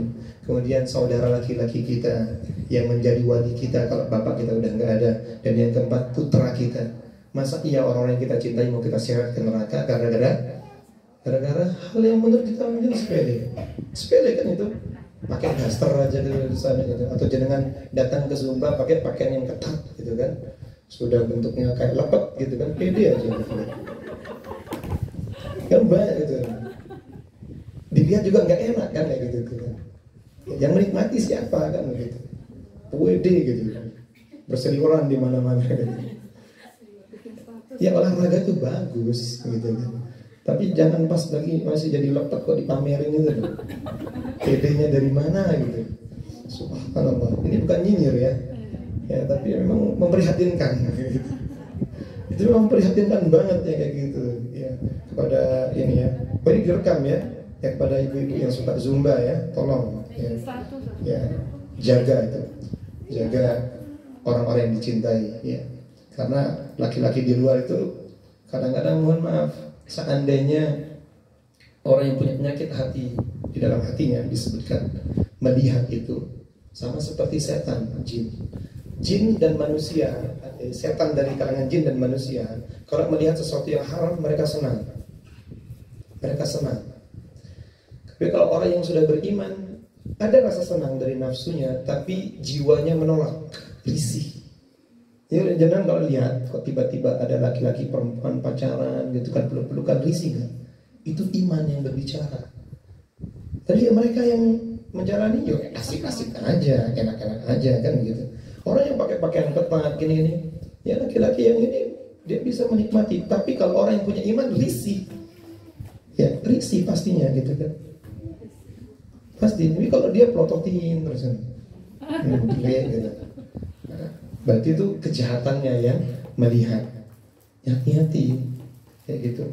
Kemudian yang keempat, terburu-buru yang dibolehkan menikahkan anak gadis atau anak perempuan yang sudah tidak punya suami. Boleh tuh terburu-buru, nggak perlu mikir-mikir, wah nanti weddingnya kayak gimana. Yang bikin susah itu adalah syariatnya kan. Ya, kauni qadarinya, umumnya nikahan itu harus ada sonnya, kuadenya harus bagus, pakainya harus, enggak begitu syarat nikah. Syarat sah nikah nggak perlu pakai kuade, ya, nggak perlu harus pakai kue ini dan itu, enggak. Yang penting mengenyangkan. Walaupun cuman misalnya dengan adanya cuman misalnya makannya nanti hanya pakai urap gitu kan, sama sate sama gulai, nggak masalah. Sama aja. Kan urap dulu yang disebutkan kan. Itu setelahnya kalau memang ada ya nggak apa-apa kan. Kan nikah juga sekali seumur hidup gitu kan. Ya sudah, terburu-buru dalam menikahkan di sini maksudnya adalah dengan pesannya yang tepat. Ya itu boleh. Apalagi kalau sudah menjanda, kasihan itu sumber kering. Kalau kena hujan langsung meresap. Ya. Seperti tanah yang kering ya. Itu kalau kena air kan langsung meresap. Nah, kalau bahasa Arabnya itu khosya'an atau khusyuk. Jadi khusyuk itu dari kata kering. Kalau kita khusyuk itu menandakan ada jiwa yang kering yang butuh haus kasih sayang Allah. Jadi kalau orang khusyuk kan begitu, gak peduli apa namanya, mau hujan mau petir gitu. Tapi kalau lagi nggak khusyuk gitu, lalat lewat aja bingung sendiri. Ya, garu-garu gitu. Tapi kalau orang khusyuk itu benar-benar bisa menikmati. Khusyuk itu artinya apa? Kering. Maka ketika rahmat Allah turun saat sholat, dia benar-benar meresapi kayak air itu. Udah dia gak peduli ada apapun di sini, langsung diresap kayak gitu. Yang kelima, mengubur mayit. Terburu-buru dalam mengubur mayit. Itu segera, ya, harus bersegera. Itu dalam mengubur mayit. Maka kalau kita sudah tahu terburu-buru yang boleh mana, nah di luar itu nggak boleh. Ya. Mau jualan, mau macak, buru-buru gitu kan. Wah pakai alis, buru-buru gitu. Nyambung habisnya. Ya, Allah a'lam bishawab. Silakan kita buka sesi tanya jawab. Boleh Ibu kalau ada pertanyaan.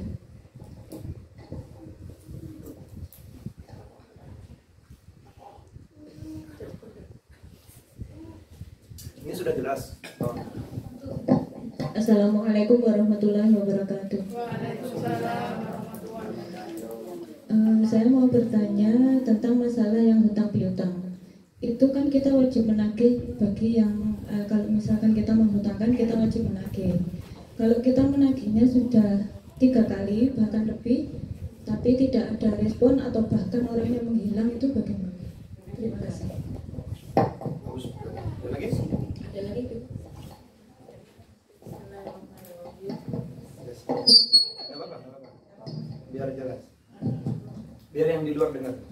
Baik Ustaz, Bismillahirrahmanirrahim. Saya mau bertanyakan masalah interaksi dengan laki-laki ya, dengan bukan mahram. Tapi bagaimana kalau kita misalnya berdagang ya Ustaz? Tentu pembeli itu tidak mungkin hanya perempuan saja. Itu bagaimana? Assalamualaikum warahmatullahi wabarakatuh.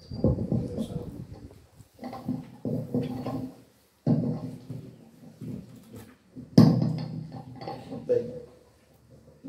Yang pertama, ketika kita memberikan hutang, nah Rasulullah bersabda bahwasanya ketika engkau meringankan untuk menunda, yang memberikan masa tenggang, waktu tenggang untuk menagih hutang, karena kita mungkin Allah mampukan, walaupun kita tetap butuh dengan uang itu tadi yang kita pinjami, maka kita dianggap seperti bersedekah setiap hari sejumlah itu.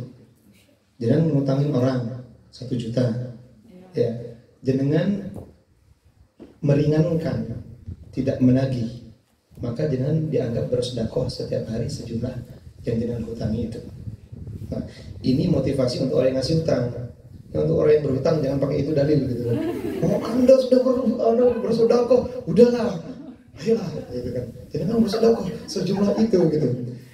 Nah, ya, itu dalil itu digunakan untuk motivasi orang yang memberikan hutang. Orang yang memberikan hutang itu dianggap bersedekah sejumlah yang dihutangi. Jadi selama jenengan ngasih hutang, sejak itu jenengan bersedekah dengan jumlah itu, walaupun jenengan nggak mengeluarkan apa-apa. Jadi itu Allah hitung pahala. Apa beratnya coba? Maka mayit itu nanti akan minta, kenapa nggak tak kasihkan lagi? Nah, apa lebih utama mana, memberikan hutang atau sedekah? Sedekah lebih utama. Oh ya. Karena dengan niat lillahi ta'ala, dan niatnya memperpanjang masa ibadah. Kan kalau sedekah selesai sampai situ aja. Kan begitu menurut kita. Ternyata enggak. Ternyata ketika kita bersedekah dan kita niatkan untuk Allah, selama sedekah kita tadi digunakan oleh orang itu dan itu menjadi penyambung hidupnya untuk memperpanjang masa ibadahnya selama dia hidup, anak-anaknya juga ikutan makan, istrinya ikutan makan dari itu, hasilnya siapa saja yang mendapatkan manfaatnya, mereka semuanya, misalnya satu keluarga atau satu RW dapat manfaatnya. Contohnya apa? Contohnya dia ngutang, tapi ternyata dipakai buat beli susu gitu. Dia beli susu. Ya kalau susu saya ingat ini, minta air susu. Minta apa deh? Minta nikah kan? Minta belum. Beli lampu misalnya gitu. Satu RW terang. Maka orang yang beribadah dengan lampu itu jangan juga ikut dapat pahala. Jadi sedekah itu begitu. Kenapa yang diminta oleh orang yang mati adalah sedekah? Karena sedekah itu lebih viral daripada virus. Dia lebih viral itu, menyebarnya itu lebih dahsyat daripada COVID. COVID itu awalnya di Cina, beberapa bulan sudah mendunia. Sedekah itu lebih viral dari itu.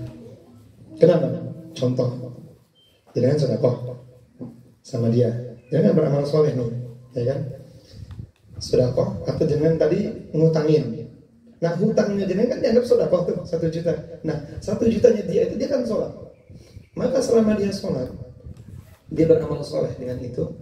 Yang tahu sekarang setiap detik pernah nggak jangan lihat coba live Ka'bah itu, live Mekah itu pernah nggak jangan lihat dia kosong sebentar?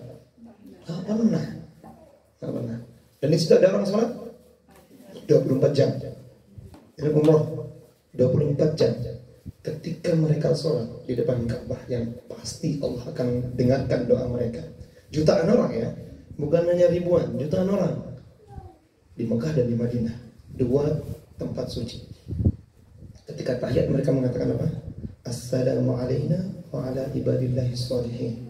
Ya Allah, selamatkan aku dan orang-orang yang beramal soleh. Jadi dengan duduk dari tadi di sini setiap detiknya mereka sedang doakan kita. Mereka nggak tahu batang hidungnya jenengan seperti apa, kan gitu. Mereka doakan kita. Kita sholat subuh tadi juga begitu. Assalamualaikum wa ala ibadillahis sholihin. Ini pentingnya sedekah. Ketika kita menjadi bagian dari orang yang memperpanjang masa ibadah, enaknya masya Allah. Bayangkan, setiap hari kalau kita beramal soleh, enaknya begitu. Tapi kalau kita bergaul dengan orang yang fasik, bergaul dengan orang yang banyak maksiat, apa yang terjadi? Pasti kita akan diomongin, digibahin, atau kita mudah untuk menggibah.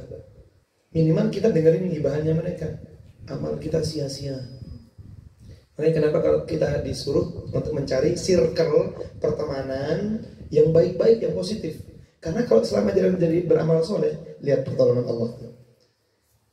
Yang mendoakan kita orang yang langsung di sana. Wa ala ibadillahis sholihin. Hamba Allah, dia nggak nyebut nama satu persatu, tapi semua hamba Allah tanpa terkecuali yang beramal soleh. Paham ya? Nah, kalau jiwa kita muda, pertama itu. Nah, yang kedua, kita tetap berusaha. Di antara amal soleh adalah menegakkan. Ya, makanya jangan ya wal asr yang kita sebutkan tadi. Masa muda ini kaitannya dengan al asr. Kapan kita muda? Dari sejak kita lahir sampai hajat itu kita muda semuanya. Dikatakan muda karena kita bergerak. Yang tidak muda siapa? Yang sudah membusuk. Membusuk itu ciri-ciri sudah nggak bisa ngapa-ngapain, nggak bisa memberikan manfaat. Usianya walaupun 70 tahun, 80 tahun, tapi kalau jiwanya masih muda, amal solehnya kuat. Wal asr, innal insana lafi khusr. Semuanya insan itu dalam keadaan khusr, rugi. Illal ladzina amanu, kecuali orang yang beriman. Dan dengan keimanannya itu wa'amilus sholihat, dia beramal soleh. Watawasau bil haq. Watawasau itu artinya saling menasihati secara umum, tapi watawasau itu bahasa Arab artinya melengkapi, nembel, melengkapi atau mencukupi yang kurang. Itu namanya watawasau.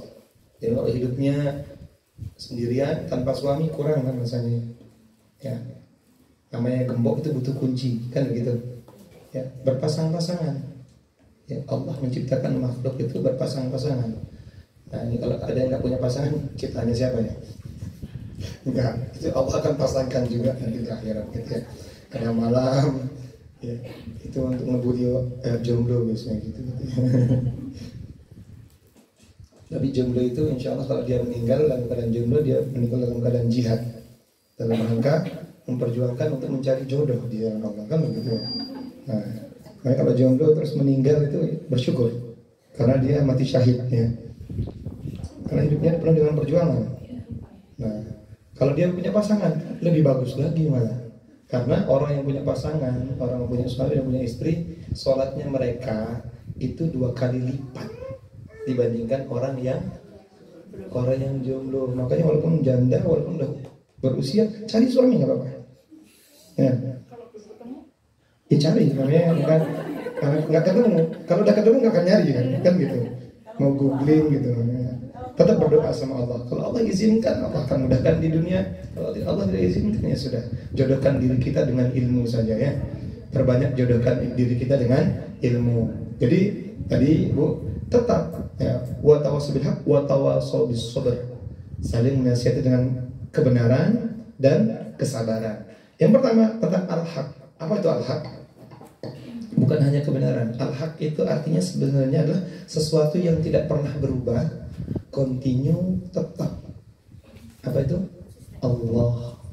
Puncak dari al-haq itu Allah. Jadi kita senantiasa menasihati adanya Allah. Ya, Allah itu ya nasihatnya apa kaitannya dengan hutang? Allah itu sudah menjamin rezeki, tanpa ngutang itu kita akan berbanyak. Allah katakan wa in ta'uddu nikmatullah la tuhsuha. Jika kalian menghitung nikmatku enggak terhitung. Terus ngapain kamu ngutang lagi gitu? Paham maksudnya? Maka kita boleh ngutang sebenarnya dalam beberapa hal. Yang pertama Imam Syafi'i mengatakan boleh ngutang dalam keadaan untuk menuntut ilmu. Itu boleh. Untuk menuntut ilmu kita boleh ngutang. Ya. Yang kedua untuk kesehatan mendesak, darurat. Kalau enggak segera diobatin bisa meninggal. Itu boleh untuk menuntut ilmu dan untuk kesehatan. Nah kalau untuk beli rumah ini udah nikmati ngontrak aja, karena nanti kalau di kuburan itu udah nggak akan mikir gorden, nggak akan mikir aksesoris, iya kan? Kalau di dunia kita masih mikir gorden kita warnanya apa, pakai keramik jenis apa, kan begitu ya. Cat rumah kita seperti apa, gagang pintunya harus pakai lock key, ya, kan? Karena ada tuh orang yang seruat itu hidupnya gitu. Padahal nanti kalau masuk kubur itu nggak perlu pakai lock key, gitu. Kubur masuk ya masuk aja gitu kan, tengah gitu kan. Makanya juragan karpet sekarang itu, juragan karpet tuh, walaupun dia punya permadani yang tebal, yang empuk gitu kan, karpet Malaysia yang bulu-bulunya itu sampai bisa bikin bersin gitu kan, bisa masuk ke kan, itu ya. Walaupun dia punya sofa yang empuk apapun, kalau sudah dikubur mereka nggak pakai itu. Walaupun dia juragannya gitu, aku tak potong sendiri untuk aku nanti di sana. Nggak akan. Juragan kain tetap pakai kain kafan. Makanya ada nasihat yang baik untuk orang yang berhutang. Kalau dia mau nagih, boleh dipakai ini. Nasihat terbaik dari kematian, katanya gitu. Maka jenengan rata-rata punya penghasilan sendiri atau dari suami sekarang? Tapi ada ya penghasilan bulanan ya. Ya. Minimal sampai 500.000? Ada? Lebih? Di bawah 500.000 angkat tangan sebulan? Nggak ada. Di bawah 1 juta? Nggak ada. Di atas 1 juta ya? Nah, kain kafan itu nggak sampai 1 juta, nggak sampai 500.000. Kalau bisa pekan ini saran saya beli kain kafan 3 lembar. Nah, 1 taruh di lemari. Kalau jangan buka langsung kelihatan. Satunya taruh lagi di tempat yang biasa kita lihat. Jangan lihat. Jangan biasanya taruh di mana. Misalnya jangan lebih sering kerja di mana? Di ruang kerjanya jangan. Taruh di dapur, dibungkus rapi, dilaminating kan apa? Ya. Pakaian masa depan, tulis ini. Pakaian masa depan, kain kafannya. Yang ketiga, jangan taruh di tas tuh. Kalau datang gajian bawa kain kafannya. Buka nggak sido boros nanti. Paham ya? Orang boros kenapa? Karena dia lupa kalau dia akan mati. Mau check out baju gamis yang bagus-bagus, saldo ada nih, saldonya cukup nih. Nah, mau check out itu, mau masukkan keranjang itu nanti kalau jangan sudah ada kain kafan, nih pakaian terakhir, pakaian terbaik kita. Sebagus apapun pernak-pernik jilbabnya jenengan sekarang gitu kan, ada pernak-perniknya gitu, kain kafan. Makanya kain kafan itu nasihat terbaik. Masya Allah. Saya kemana-mana di Jog itu ada kain kafan. Jadi supaya kita ingat. Ya. Enak kayak gitu tuh, kalau kita sering ingat kematian kita nggak akan aneh-aneh, nggak akan neko-neko. Ya. Pezina itu membuka pakaiannya kenapa? Karena dia nggak punya kain kafan. Kalau dia tahu ada kain kafan nanti dia akan tutup lagi ke bajunya. Paham ya? Semua yang melakukan kemaksiatan berbohong kan dia jarang dengan kain kafan. Kalau dia udah ingat kain kafan gitu. Jadi kalau suaminya jenengan berangkat kerja, peluk dia terus bawain kain kafan, lambaikan. Ku lepas wahai pahlawanku gitu. Biar suaminya nggak macam-macam gitu. Iya kan, masya Allah. Nangis itu aja. Ya. Secantik apapun pelakor itu nggak akan dilirikin sama suami. Ya, kain kafan. Papa, ini Pak, pakaian terakhir Pak. Gitu. Adem itu benar. Oke, beli kain kafan. Pak, aku pengen beli baju lebaran. Lebaran kita di akhirat nanti. Sampaikan, beli gitu kan. Belum pernah ada yang punya inisiatif beli kain kafan sendiri? Belum. Ada yang sudah ya? Alhamdulillah. Beli ya. Itu benar tuh. Kalau kita beli, kita nggak akan nyesal nanti di akhir. Minimal mengurangi penyesalan kita. Kenapa saya katakan begini? Karena nanti ketika kita sudah masuk kubur itu, kebanyakan orang meninggal sekarang kaya banget. Yang beli kain kafan siapa? Bukan dari uangnya sendiri, dari tetangga, bisa dari masjid. Memalukan. Hidup bertahun-tahun, menghabiskan banyak pakaian, berapa pasang coba pakaian yang pakai dari bayi sampai sekarang. Beli kain kafan sendiri nggak mampu, malu nggak kita sama Allah? Malu. Ya. Dan harus sesuai dengan syariat gitu. Aku suka ini kan hari batik gitu kan. Aku pengen kain kafan ke batik gitu. Jadi Islam kejawen. Gitu. Ya. Mau dia dukun, mau dia di Eropa di mana kain kafan tetap warnanya putih. Gitu ya. Warna favoritku ungu gitu kan. Pengen kain kafannya jadi warna ungu, gak bisa. Rasulullah tuh warna favoritnya biru gitu. Ya sudah, biru lagi putih. Biru daun. Udah. Jadi gitu ya, beli kain kafan. Ya, kalau mau nagih begitu. Pernah saya praktekkan. Ya kalau hilang kan nggak bisa ditagih. Ya, sudah, ya mungkin dia sudah terbungkus kain kafan sudah. Kita doakan ya. Kita doakan Allah ikhlaskan. Berarti setiap hari sampai kiamat nanti. Kiamat itu berapa tahun lagi? Kiamat udah dekat belum? Dekat, dekat. Kan gitu kan sekarang menyamai-nyamai, wah Mekah ini sekarang sudah hijau. Sungai Eufrat sudah begini, kita lagi kiamat. Ada hadis hiburan ya, hadis yang menghibur hati kita. Kalau kita takut kiamat ya, ada hadis yang menyebutkan bahwasanya ketika nama Allah masih disebut di atas muka bumi, maka kiamat akan ditunda 200 tahun. Ada yang mau hidup 200 tahun lagi? Nggak kuat jenengan dulu sekarang seboyokan mau hidup 200 tahun. Pengennya hidup terus kan begitu ya. Pengennya hidup terus sehat gitu kan. Tapi kan usia tidak bisa berbohong. Sudah duduk sebentar kajian asam aurat kok. Jadi bagaimana dengan pedagang? Apa dijadi dulu berdagang? Makanya tadi saya ceritakan Rasulullah di waktu mudanya itu luar biasa. Pernah suatu saat Rasulullah itu di usia 18 tahun dia berdagang. Dan kemudian ada yang melihat saking jujurnya Rasulullah diborong. Kenapa? Rasulullah kasih tahu, ini barang saya segini ya harganya sekian, saya ngambil untungnya sedikit sekian kata Rasulullah. Kalau jangan mau ya silakan, kalau enggak ya sudah. Jadi Rasulullah itu ngambil untung ya sepantasnya saja. Kadang orang misalnya kalau jangan pergi ke pasar besar, ini berapa harganya nih mau kenal gitu. Oh 250 itu gitu kan. Dinaikin dulu gitu kan. Boleh ditawar, boleh 150 ya. Oh jangan, tambahin 5.000. Bayangkan tuh. Kalau kita iakan dari awal tuh. Paham ya maksudnya? Nah, kadang-kadang pedagang juga zolim di situ. Makanya pasar itu kan tempatnya setan, tempatnya banyak kebohongan. Wah, nggak nututi dari modal gitu. Subhanallah. Rasulullah nggak begitu. Saking luar biasanya perdagangnya Rasulullah. Ya Rasulullah ya bertemu dengan wanita, bertemu dengan laki-laki, nggak masalah. Yang penting tadi suara dijaga, jangan berlemah lembut. Ya, selamat datang di toko kami. Ngapain gitu kan, ramah-ramah. Dia itu mau beli barangnya bukan mau beli jenengan gitu kan. Ramah boleh, tapi jangan turunkan suara tegas gitu kan. Kadang-kadang dia saking manjanya itu nggak ketahuan dia ngomong apa. Mau beli apa?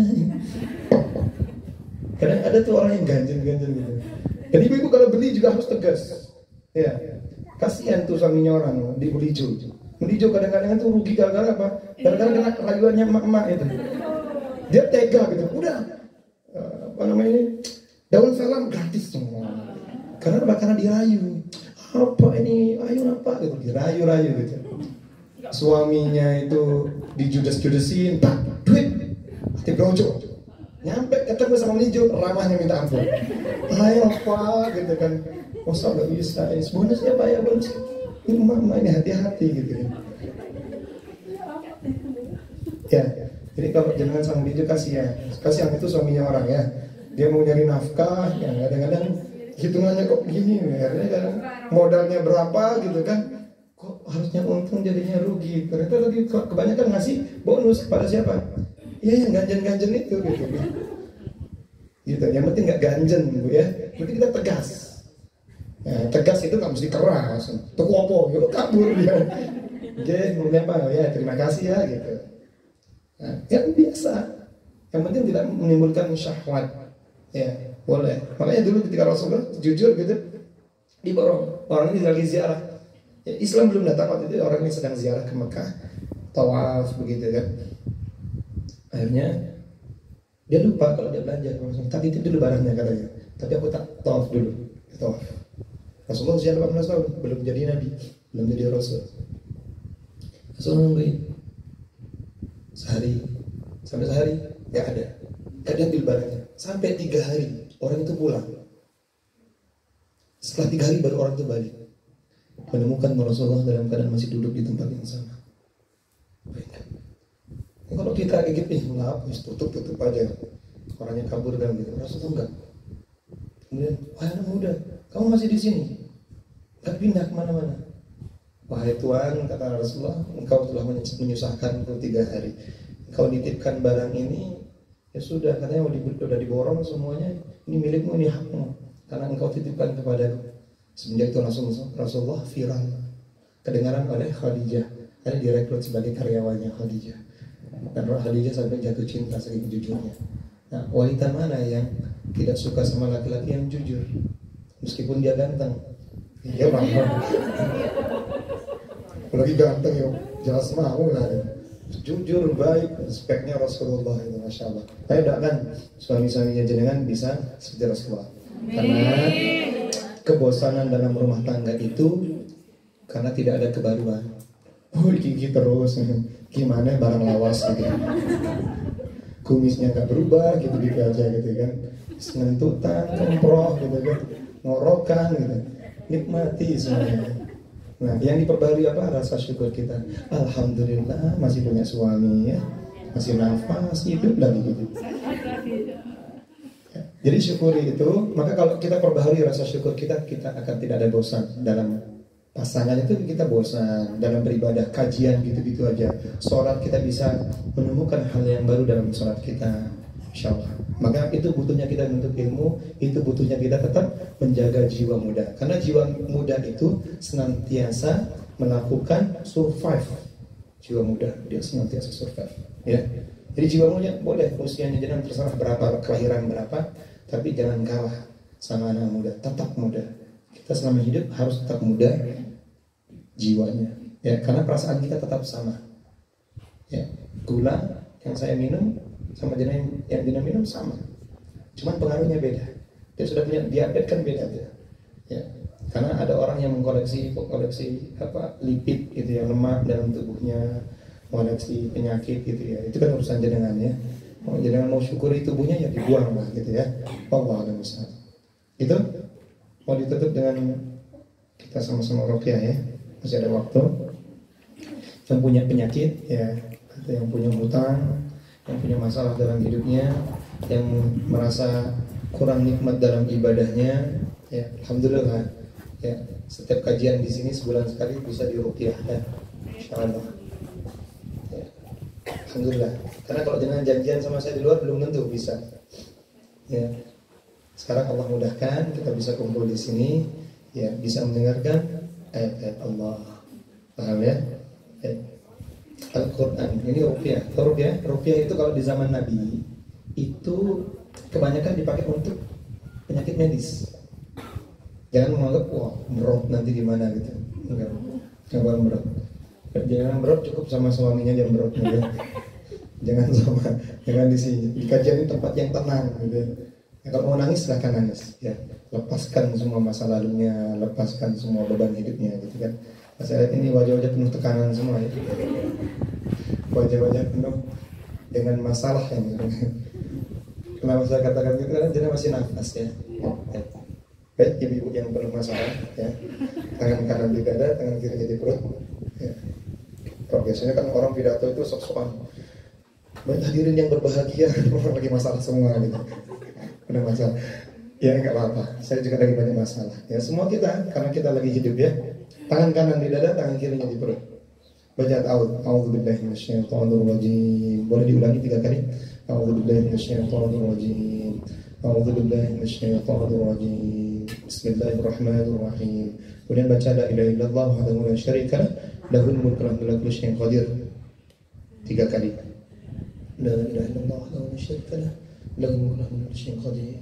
La ilaha illallah wahdahu la syarika lah, lahul mulku wa lahu kullu syai'in qadir.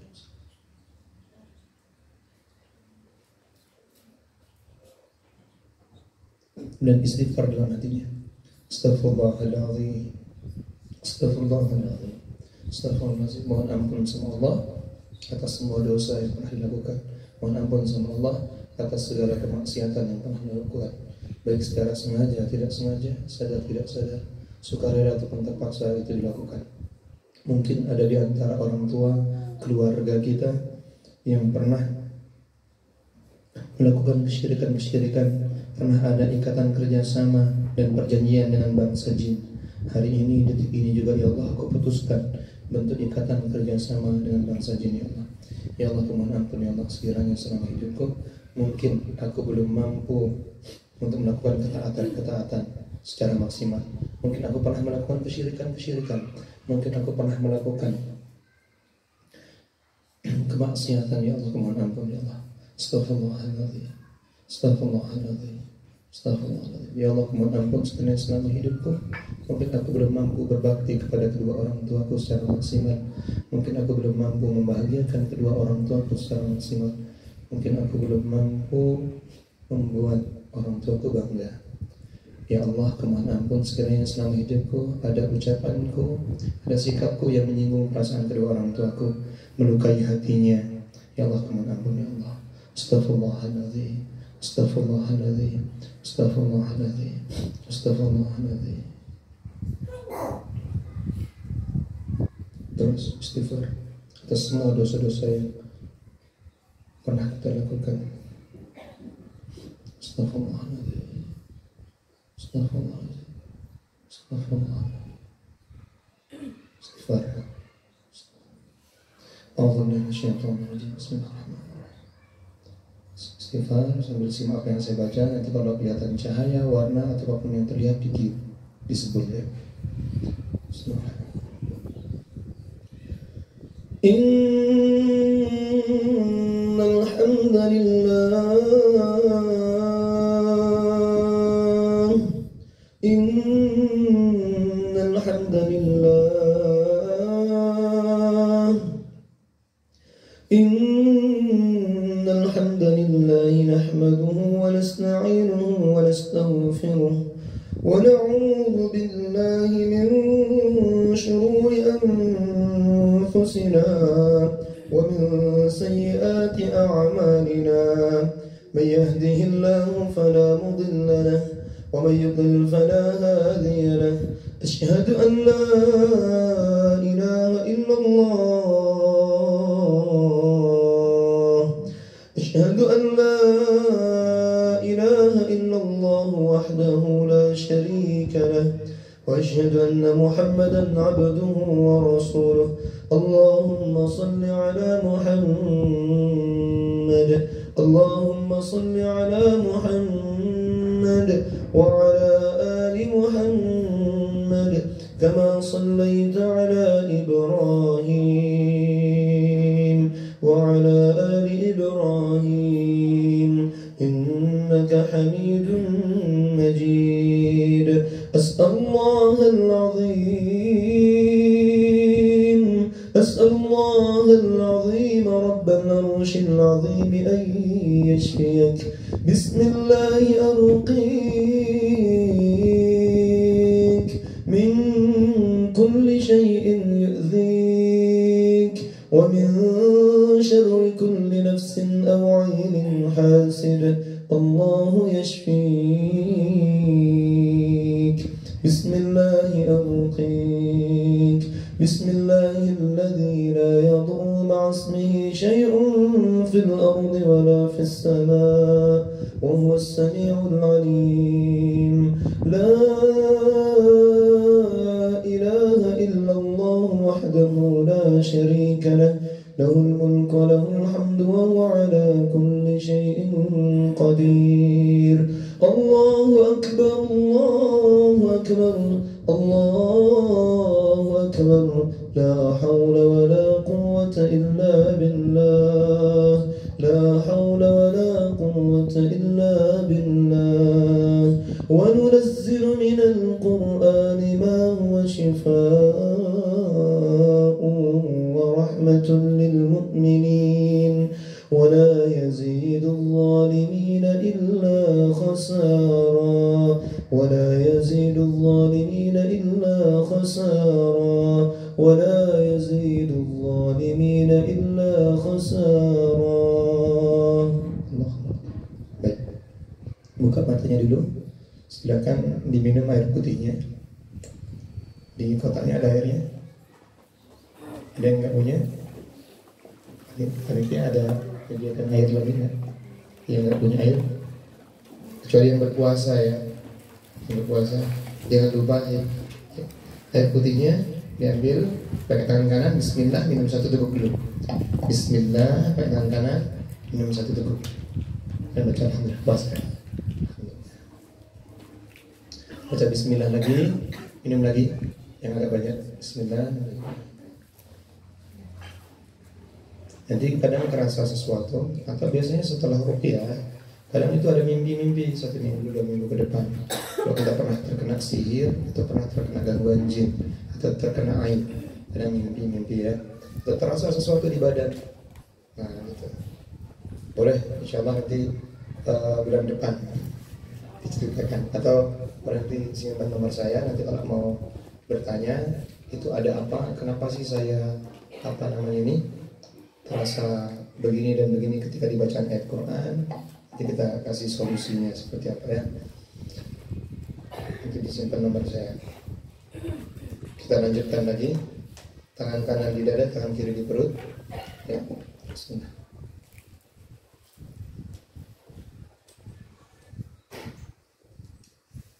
Niat utamanya untuk mengembalikan kenikmatan ibadah, kekhusyuan di dalam sholat. Jika di dalam tubuhnya ada penyakit, ya Allah hilangkan, sembuhkan penyakitnya. Jika di dalam tubuh ini ada sesuatu yang tidak baik, ya Allah, ya hilangkan. Jika ada sesuatu yang menghalangi rezeki, menghalangi jodoh, menghalangi kesembuhan, menghalangi ketenangan, menghalangi kebaikan-kebaikan itu datang kepada diri, keluarga, semuanya minta sama Allah untuk dihilangkan. A'udzubillahi minasyaitonir rajim. Bismillahirrahmanirrahim. Semuanya. Alhamdulillahi Rabbil Alamin, Ar-Rahmanir Rahim, Maliki Yawmiddin, Iyyaka na'budu wa iyyaka nasta'in, Ihdina as-siratal mustaqim, siratal ladzina an'amta 'alaihim, ghairil maghdubi 'alaihim waladdallin.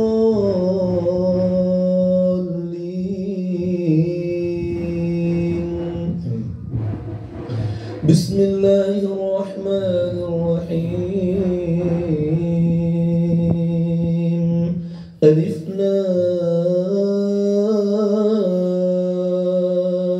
Mim.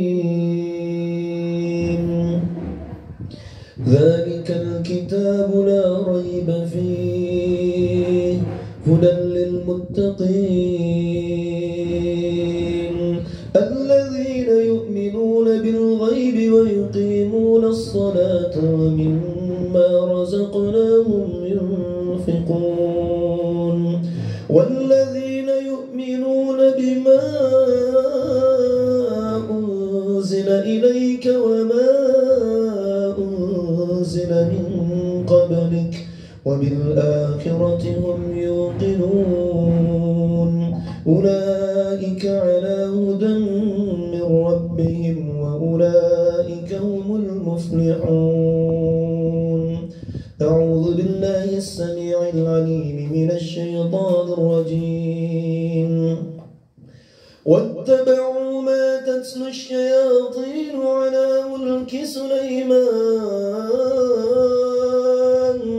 وما كفر سليمان ولكن الشياطين كفروا يعلمون الناس السحر وما أنزل على الملكين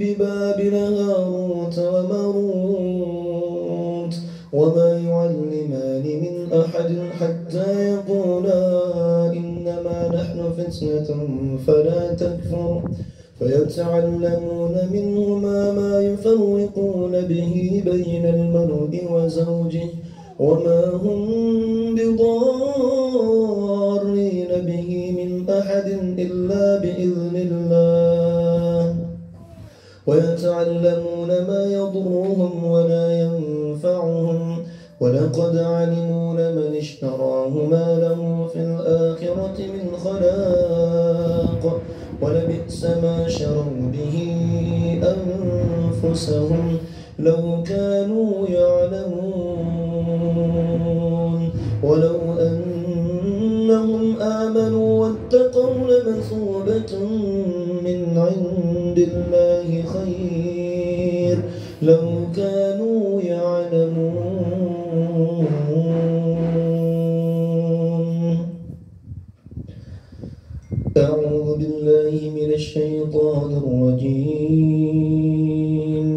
الله لا إله إلا هو الحي القيوم لا تأخذه سنة ولا نوم له ما في السماوات وما في الأرض من ذا الذي يشفع عنده إلا بإذنه يعلم ما بين أيديهم وما خلفهم ولا يحيطون بشيء من علمه إلا بما شاء وسع كرسيه السماوات والأرض ولا يؤوده حفظهما وهو العلي العظيم بسم الله الرحمن الرحيم آمن الرسول بما أنزل إليه من ربه والمؤمنون كل آمن بالله وملائكته وكتبه ورسله لا نفرق بين أحد من رسله وقالوا سمعنا وأطعنا غفرانك ربنا وإليك المصير لا يكلف الله نفسا إلا وسعها لها ما كسبت وعليها ما اكتسبت ربنا لا تؤاخذنا إن نسينا أو أخطأنا ربنا ولا تحمل علينا إصرا كما حملته على الذين من قبلنا ربنا ولا تحملنا ما لا طاقة لنا به واعف عنا واغفر لنا وارحمنا أنت مولانا فانصرنا على القوم الكافرين فانصرنا على القوم الكافرين بسم الله الرحمن الرحيم قل هو الله أحد الله الصمد لم يلد ولم يولد ولم يكن له كفوا أحد بسم الله الرحمن الرحيم قل أعوذ برب الفلق من شر ما خلق ومن شر غاسق إذا وقب ومن شر النفاثات في العقد ومن شر حاسد إذا حسد بسم الله الرحمن الرحيم قل أعوذ برب الناس ملك الناس إله الناس من شر الوسواس الخناس الذي يوسوس في صدور الناس من الجنة والناس اللهم رب الناس اللهم رب الناس أذهب البأس اشفي أنت الشافي لا شفاء إلا شفاؤك شفاء لا يغادر سقما أسأل الله العظيم رب العرش العظيم أن يشفيك بسم الله أرقيك من كل شيء يؤذيك. Angkat tangannya, berdoa. اللهم رب الناس اللهم رب الناس أذهب البأس اشفي أنت الشافي لا شفاء إلا شفاؤك شفاء لا يغادر سقما أسأل الله العظيم رب العرش العظيم أن يشفيك بسم الله أرقيك من كل شيء يؤذيك ومن شر كل نفس أو عين حاسد الله يشفيك بسم الله أرقيك بسم الله الذي لا يضر مع اسمه شيء في الأرض ولا في السماء وهو السميع العليم لا إله إلا الله وحده لا شريك له له الملك وله الحمد وهو على كل شيء قدير الله أكبر الله أكبر لا حول ولا قوة إلا بالله اللهم اغفر لي ولوالدي اللهم اغفر لي ولوالدي اللهم اغفر لي ولوالدي وارحمهما كما ربياني صغيرا اللهم اغفر للمسلمين والمسلمات والمؤمنين والمؤمنات الأحياء منهم والأموات اللهم اغفر لنا ذنوبنا ولإخواننا الذين سبقونا بالإيمان ولا تجعل في قلوبنا غلا للذين آمنوا ربنا إنك رؤوف رحيم ربنا ظلمنا أنفسنا وإن لم تغفر لنا وترحمنا لنكونن من الخاسرين ربنا لا تؤاخذنا إن نسينا أو أخطأنا ربنا ولا تحمل علينا إصرا كما حملته على الذين من قبلنا ربنا ولا تحملنا ما لا طاقة لنا به واعف عنا واغفر لنا وارحمنا أنت مولانا فانصرنا على القوم الكافرين فانصرنا على القوم الكافرين اللهم ادفع عنا الغلاء والوباء والطاعون والفحشاء والمنكر والسيوف المختلفة والشدائد والمهن ما ظهر منها وما بطن من بلدنا هذا خاصة ومن بلدان المسلمين عامة إنك على كل شيء قدير ربنا هب لنا من أزواجنا وذرياتنا قرة أعين واجعلنا للمتقين إماما ربنا آتنا من لدنك رحمة وهيئ لنا من أمرنا رشدا ربنا آتنا في الدنيا حسنة وفي الآخرة حسنة وقنا عذاب النار سبحان ربك رب العزة عما يصفون وسلام على المرسلين والحمد لله رب العالمين. Digosok, diusapkan dari kepala ke belakang, yang pakai kacamata dibuka kacamata juga. Yang diusapkan di wajah, terus di leher dibuang, terus di badan. Kakinya boleh dilurusin, kanan kiri yang diusapkan. Membaca Alhamdulillahirabbil alamin, airnya diminum, dihabiskan. Untuk yang puasa nanti diminum ya, atau yang bawa pulang airnya nanti boleh campurkan 1 galon, ya air 1 galon buat masak nasi, buat masak sayur, buat satu keluarga ya. Alhamdulillah. Mohon maaf ya untuk ibu ini berdua, speakernya di situ diteriakin terus dari tadi. Walaupun suara saya lembut, dia kerasanya kayak diteriakin. Ya, kenapa? Enggak. Oh, masya Allah. Barakallahu fiik. Ada yang mau ditanyakan lagi? Terasa sesuatu atau kelihatan sesuatu? Apa? Kelihatan jemuran di sini. Enggak. Terasa berat. Nah, kalau terasa di situ tuh setan itu sedang berusaha ganggu sholat kita.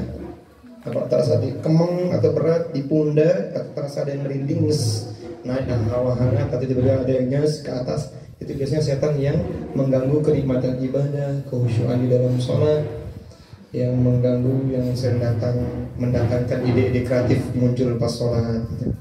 Nah itu biasanya kerasa di pundak. Gitu.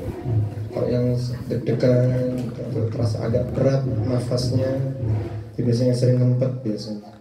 Kalau yang anti konflik ya, terus daripada ribut, daripada rame, menengahi, ngempet ya, sering memendam.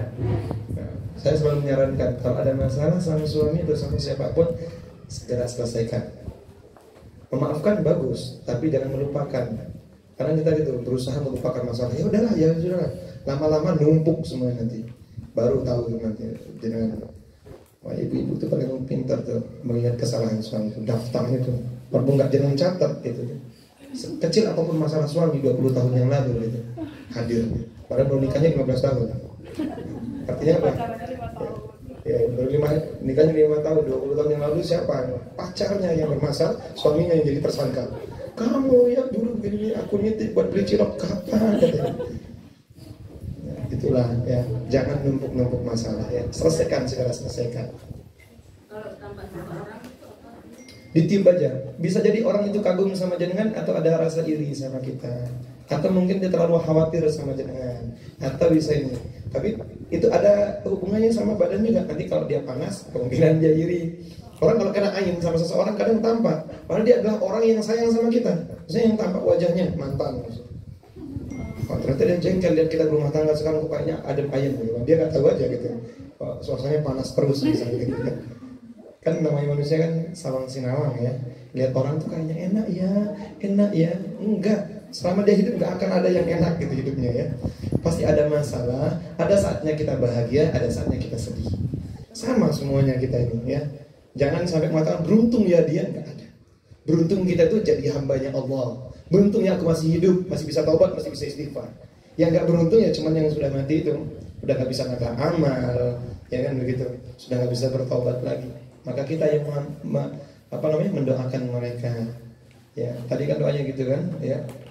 Allahumma ighfir lil muslimin wal muslimat wal mu'minin wal mu'minat al ahya'i minhum wal amwat. Yang masih hidup dan yang sudah mati. Jadi jangan tadi udah miliaran manusia yang masih hidup sekarang muslim, kita doakan tadi. Kita mohonkan ampun sama Allah. Kita saling mendoakan semuanya. Kita nggak tahu doa siapa yang dikabulkan sama Allah ya. Alhamdulillah, barakallahu fikum. Sekian dari saya. Mohon maaf jika ada kata-kata yang salah. Ya. Ya, kalau ada yang tersinggung ya nggak apa-apa. Tapi jangan ngerasa gitu ya. Saya mohon maaf makanya itu ya. Ya. Sekian dari saya, wassalamualaikum. Kita tutup dengan doa kafaratul majelis. Subhanallah rabbana bihamdika asyhadu an la ilaha illa anta astaghfiruka wa atubu ilaik. A'udzu billahi minasyaitonir rajim. Bismillahirrahmanirrahim. Wal 'ashr innal insana lafi khusr illa alladhina amanu wa 'amilus solihati wa tawassaw bil haqq wa tawassaw bis sabr. Wassalamualaikum warahmatullahi wabarakatuh. Alhamdulillah, saya acara kita pada pagi hari ini sekaligus tadi penutup ya Ustaz doanya. Untuk selanjutnya kami panitia dan saya pribadi selaku pembawa acara mohon maaf yang sebesarnya apabila ada kata yang kurang berkenan. Juga terima kasih atas kehadiran ibu-ibu sekalian. Pengajian Ustadz Zohri ini akan rutin kita selenggarakan setiap Kamis awal bulan, Kamis pertama awal bulan. Untuk yang Kamis kedua, Kamis depan kita juga ada kajian bersama Ustazah Siti Nur Hasanah. Mohon juga kehadiran ibu-ibu, insya Allah kalau bisa hadir ke sini. Untuk saya tutup dulu ya. Saya selaku pembawa acara mohon maaf apabila ada kesalahan. Wassalamualaikum warahmatullahi wabarakatuh. Ibu-ibu jangan pulang dulu. Untuk acara Ramadhan akan ada pembagian door prize. Ada yang panitia bertugas, monggo.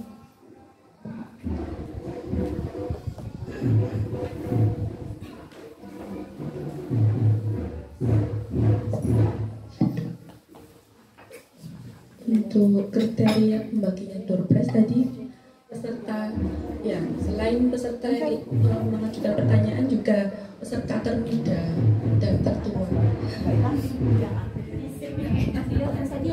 Termuda awal dan termuda akhir.